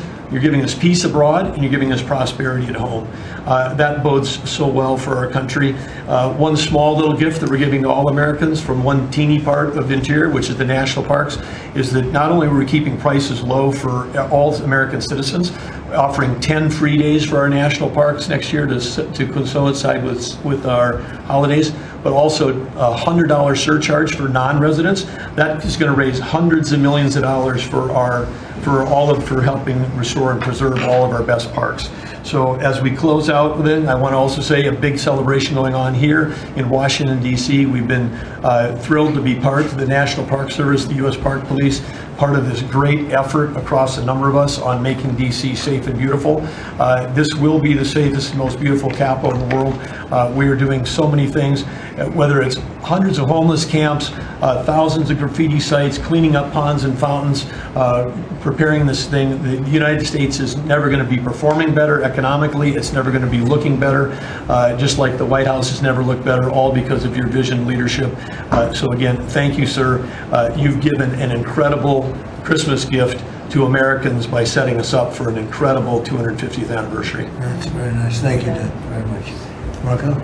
Well, thank you, Mr. President. First of all, this is a very talented team, as you've seen, and as you know, because you picked every single one that's on. You deserve tremendous credit for doing that. It's an honor to be in this role. It's also an honor to be involved in and be a witness to what I believe is the most transformational year in American foreign policy since the end of the Second World War, at least. And it's transformational because for the first time in a long time, we have a president who basically puts America at the forefront of every decision we make in our relations with the world. And that may sound weird to people, like, of course you always do. No, that hasn't always been the case until about a year ago. And I think we've all witnessed in our own respective spaces how in every interaction the president has with the world, the goal he has in mind is very simple. Does what you want us to do, or is it what or is it going to make us stronger? Is it going to make us richer? Is it going to make us safer? If it is, he's for it. If it's not, he's against it. If something's going to make America weaker or poorer or less safe, the president's going to be against it. And every single thing he has done in our foreign policy has been driven by the American people in mind. And I can go down the list. Why has he focused on mass migration? It's very simple, because no country is safe if you can just walk in without us knowing who you are into your country. We've seen the destruction that that's wreaking, not just in our own country, but the impact that it's having in Europe and in many other parts of the world. You talk about trade deals and the trade situation has been involved in. People, all this reporting on it. It's very simple. The president views the last 40 years as an era of which American workers and American farmers have been ripped off. They've been ripped off, and what he's saying is we want to have trade with the world, but it has to be a trade in which American businesses and American workers and the products they make and what American farmers grow and produce has a fair shot to be sold around the world. On issue after issue, that's been the case. You talk about foreign aid reforms. This is not our money. This is taxpayer money. When the president has said is we're going to do foreign aid, but we're going to do foreign aid for countries that are aligned with the United States and in a way that doesn't waste the taxpayers' money. Mr. President, you deserve tremendous credit for that. Many of us, the Vice President, by the way, I want to acknowledge, has played an extraordinary role in our foreign policy, and he too has been a witness to all of this as it's been occurring, and he's been a big part of it as well. You talk about NATO. The president's not against NATO. He went to NATO and basically said, look, you guys, we're paying all the money, and he got them to do the 5% commitment, which everybody said was never going to happen, it was impossible. Everything this president does is driven by the American people. Whether you don't have to agree with the actual move, but understand the motivation. The motivation is always you, the American people, and what's good for you, for your family, for the country, and for our economy. But the president is also committed to peace in a way that all of us have seen. He achieved in Gaza, and he does it, by the way, not just because he hates war and he thinks wars are a waste of money and lives, but because he's the only leader in the world that can. No other leader in the world could have pulled off what happened in Gaza. And I can tell you, I can't get into the details. The Vice President knows what I'm talking about. That deal doesn't happen without the president's direct interaction with the leaders that were involved in this decision making. And everyone said that deal couldn't hold. And then the president shepherded through the United Nations of all places to get a global coalition of countries to line up behind the peace deal, behind the border peace. And it's still, every day is a challenge, but it's been driven personally by the president. It's the reason why we're involved in this whole Ukraine-Russia conflict. That's not our war, it's not the president's war. This war started, it never would have happened if you'd been president. But this war is going on, and the president is trying to end it, not because, listen, we got a million things to focus on in the world as a country, but he's the only leader in the world that can help end it. And that's why even as we speak to you now, Steve Woodcock is in Moscow trying to find a way to end this war, to save lives of 9,000 people, Mr. President, as you know, are dying every week. More people are dying a week in that war than have died in the entirety of the U.S.'s involvement in Afghanistan or Iraq. Just think about that, how bloody and destructive it is. The president's taken on this issue of Sudan personally, not send out deputies to do it. Again, far away from the United States, because he's the only leader in the world that can bring it about to an end, not to mention all the other peace deals, very dangerous ones like India and Pakistan, or Cambodia and Thailand. And so on all these things, Mr. President, I think you deserve tremendous credit for the transformational aspect of our foreign policy. For the first time in probably 4 decades, the American foreign policy is driven by what is good for America and Americans.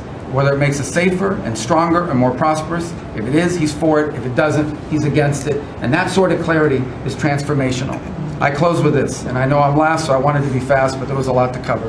I do want to say this is the most wonderful and magical time of the year.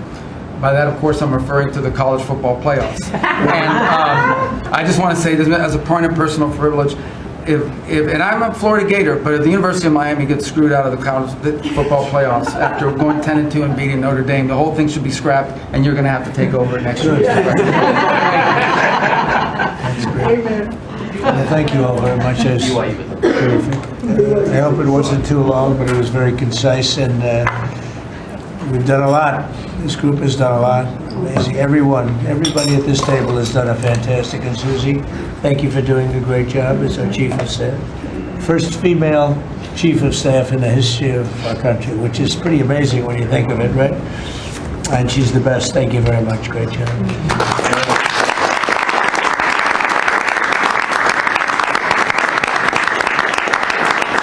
So after that, do you want to ask any questions? Mr. President, there's been a lot of speculation about who the next Fed chairman could possibly be. You said you have somebody in mind. How many names were you given on the final list?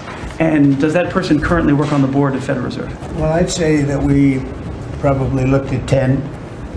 And Scott interviewed some people that I didn't know, but he knew.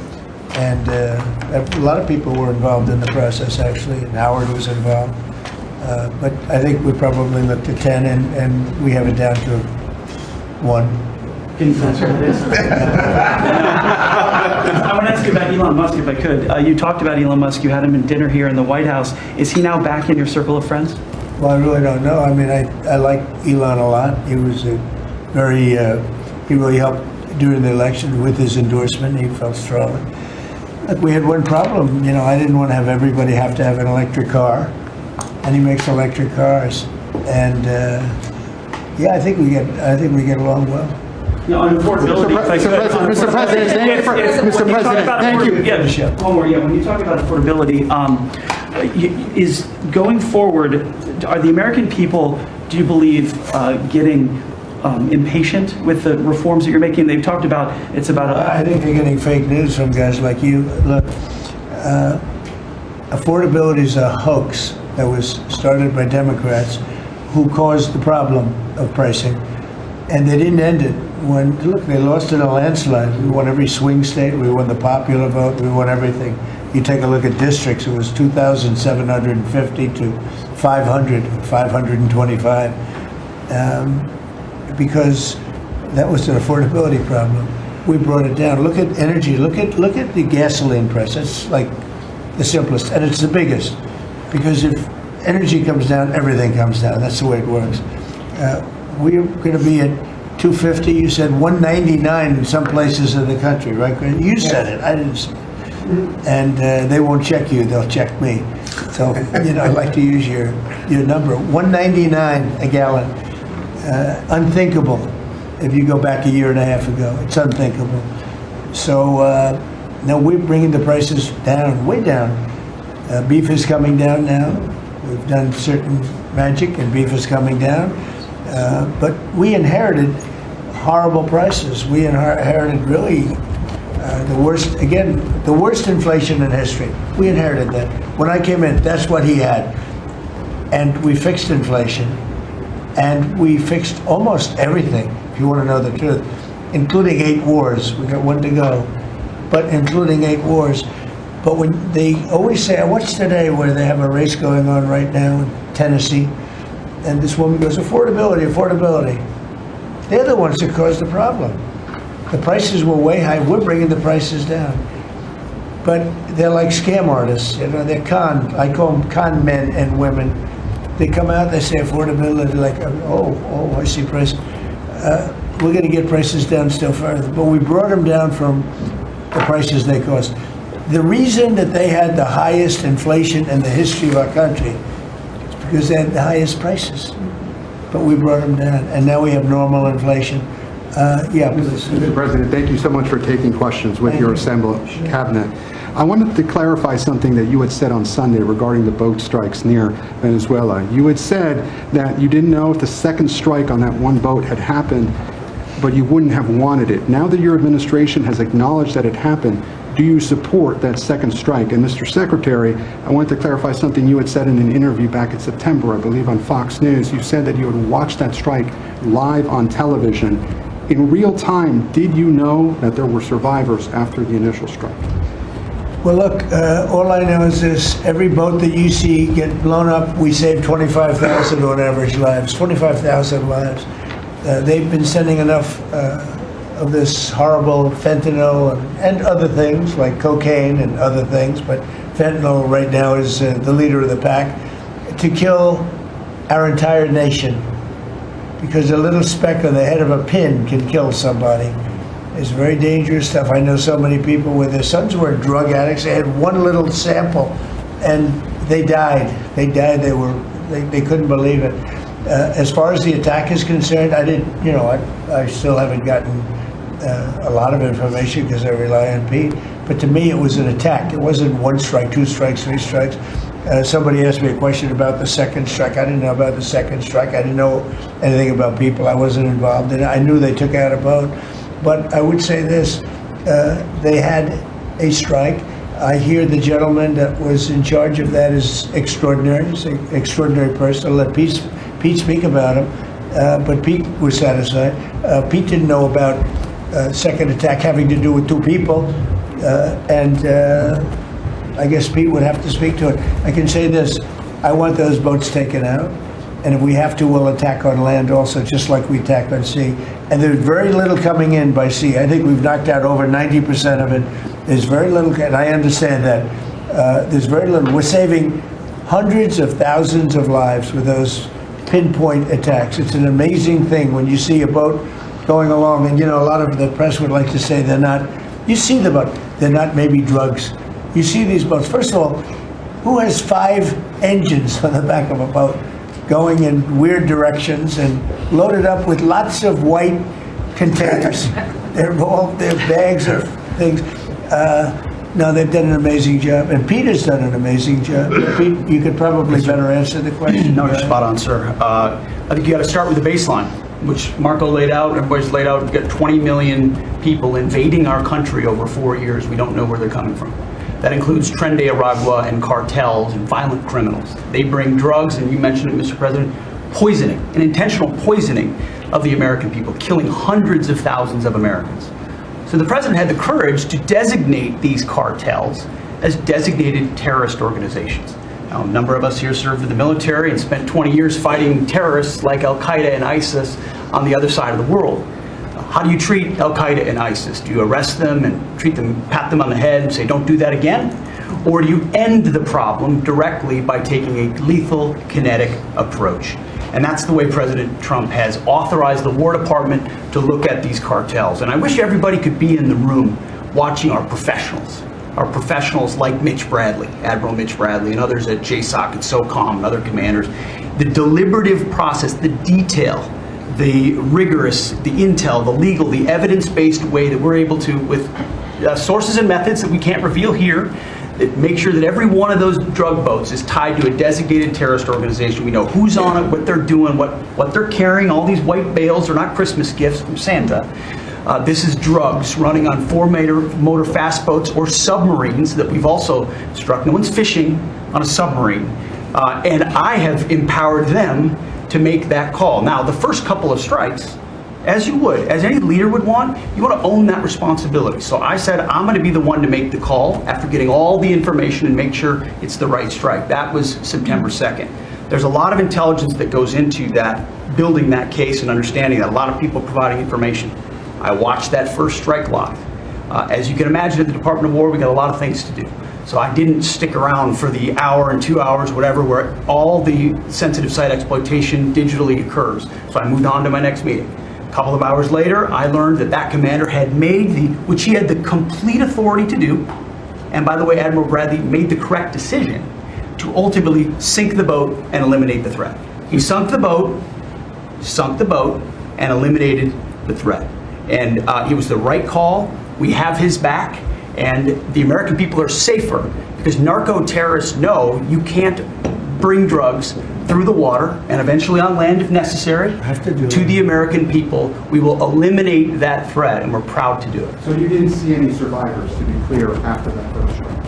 You personally? I did not personally see survivors, but I stand, because the thing was on fire. It was exploded and fire and smoke. You can't see anything. You got digital. This is called the fog of war. This is what you in the press don't understand. You sit in your air-conditioned offices or up on Capitol Hill and you nitpick and you plant fake stories in the Washington Post about kill everybody, phrases on anonymous sources not based in anything, not based in any truth at all.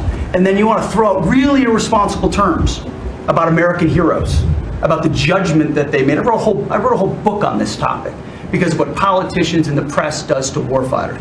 President Trump has empowered commanders to do what is necessary, which is dark and difficult things in the dead of night on behalf of the American people. We support them, and we will stop the poisoning of the American people. And Mr. Secretary, on the second strike, you said it happened more than an hour after the first. Did I hear it correctly? I couldn't tell you the exact amount of time. Minutes, or you went off the room, is what you're saying?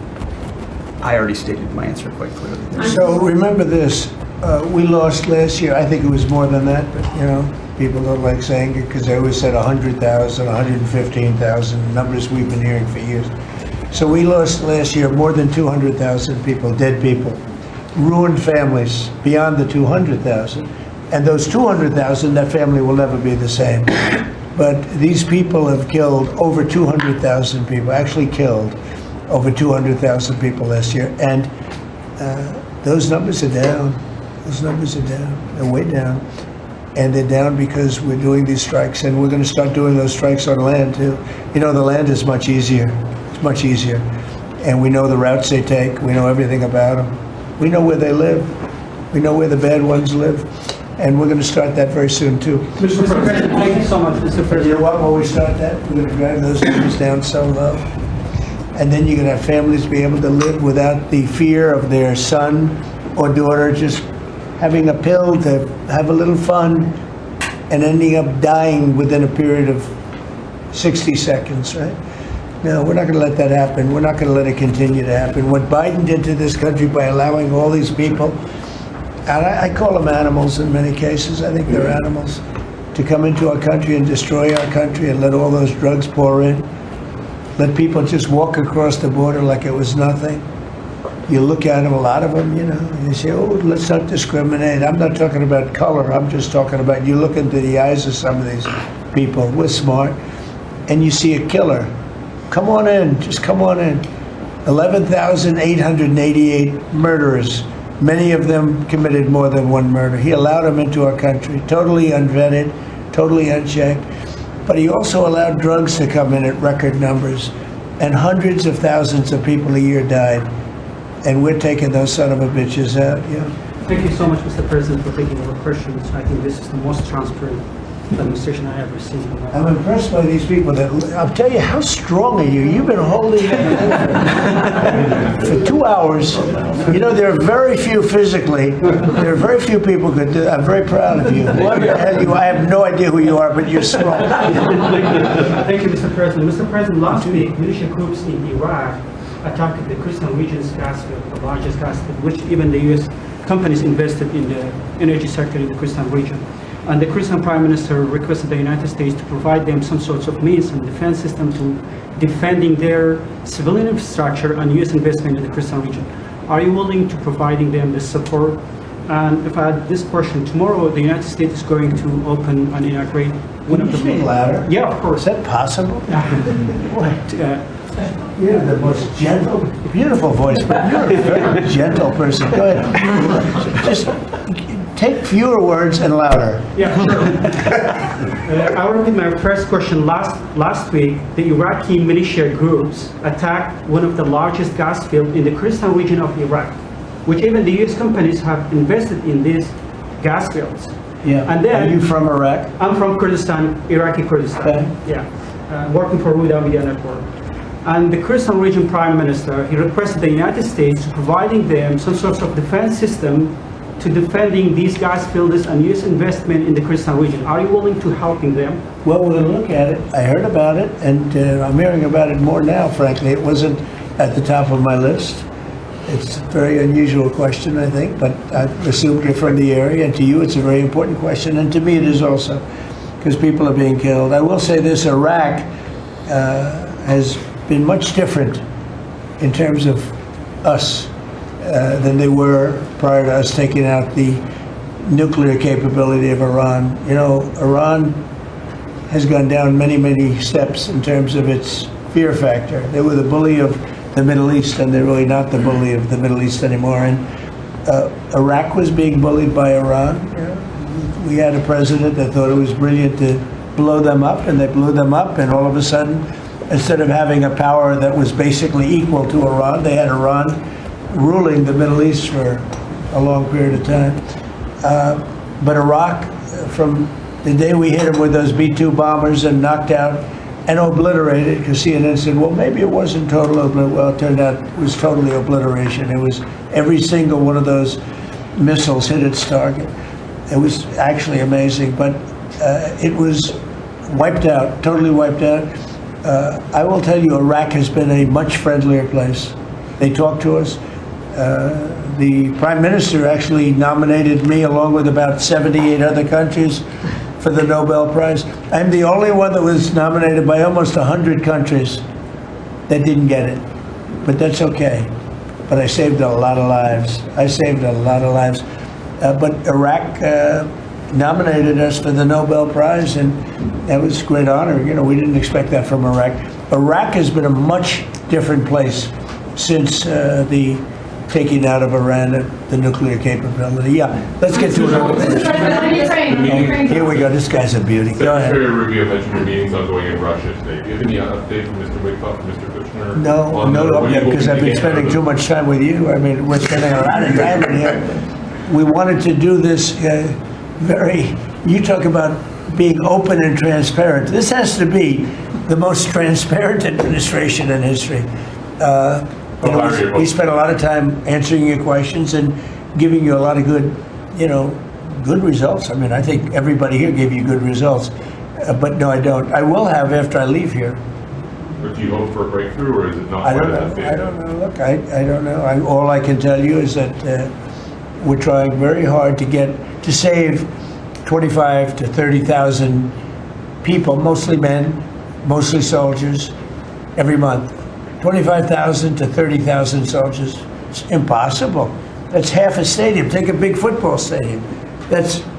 Take half of those people in a stadium, and they're wiped out. They're killed every month. It's crazy. That war is crazy. It would have never happened with me, and it didn't happen for 4 years. And you just mentioned potential land strikes. Can you elaborate anything on that? I'll elaborate. If they come in through a certain country or any country, or if we think they're building mills for whether it's fentanyl or cocaine. I hear Colombia, the country of Colombia, is making cocaine. They have cocaine manufacturing plants, okay? And then they sell us their cocaine. We appreciate that very much. But yeah, anybody that's doing that and selling it into our country is subject to attack. So not necessarily just Venezuela? No, not just Venezuela, no. Venezuela's been very bad. Venezuela's been really bad in something else, probably worse than most, but a lot of other people do it too. They would send murderers into our country. They would empty their jails into our country. They sent people into our country that we don't want. They sent their drug dealers and their drug people into our country. They sent people from their mental institutions into our country, and we're getting them out. That was bad. That was real bad. And they also sent drugs. Yeah. On Tim Walz, Mr. President, do you think he should resign over the fraud scandal in his state? And who should? Tim Walz. over the fraud scandal in the state? Look, I think the man's a grossly incompetent man.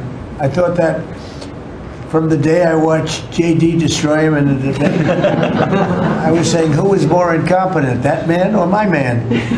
I had a man and he had a man. They were both incompetent, and I had a man and a woman. I thought she was very incompetent too, but now she's leading the field, and I think she's leading the field in this, for the nomination. Anyway, look, that's up to them. That's up to the Democrats. You know, the problem with them is they have really bad policy. And I'm not going to say what it is because I don't want them to change it necessarily. Because I want to run against it, whether it's not going to be me, it's going to be somebody that's going to probably sitting at this table. Could be a couple of people sitting at this table. Could be a couple of people running together sitting at this table, you know. But I want them to win because we've done a great job for this country, and I want that to be carried forward. And you know, I think we have a tremendous bench, really a tremendous bench. But no, I think that Waltz is a grossly incompetent man. There's something wrong with him. Okay, there's something wrong with him. And when you look at what he's done with Somalia, which is barely a country, you know, they have no anything. They just run around killing each other. There's no structure.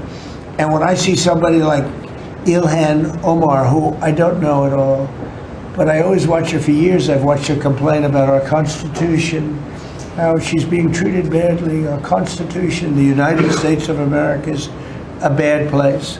Hates everybody, hates Jewish people, hates everybody. And I think she's an incompetent person. She's a real terrible person. But when I watch what is happening in Minnesota, the land of 1,000 lakes, or however many lakes they have, they got a lot of lakes. But this beautiful place, and I see these people ripping it off, and now I'm understanding, and you're going to look at that, Scott, I hear they ripped off Somalians, ripped off that state for billions of dollars, billions, every year, billions of dollars, and they contribute nothing. The welfare is like 88%. They contribute nothing. I don't want them in our country, I'll be honest with you, okay? Somebody would say, oh, that's not politically correct. I don't care. I don't want them in our country. Their country's no good for a reason. Their country stinks, and we don't want them in our country. I could say that about other countries, too. I can say it about other countries, too. We don't want them to hell. We have to rebuild our country. You know, our country's at a tipping point. We could go bad. We're at a tipping point. I don't know if people mind me saying that, but I'm saying it. We could go one way or the other, and we're going to go the wrong way if we keep taking in garbage into our country. Ilhan Omar is garbage. She's garbage. Her friends are garbage. These aren't people that work. These aren't people that say, let's go, come on, let's make this place great. These are people that do nothing but complain. They complain. And from where they came from, they got nothing. You know, they came from paradise, and they said, this isn't paradise. But when they come from hell, and they complain, and do nothing but bitch, we don't want them in our country. Let them go back to where they came from and fix it. Okay. Thank you very much, everybody.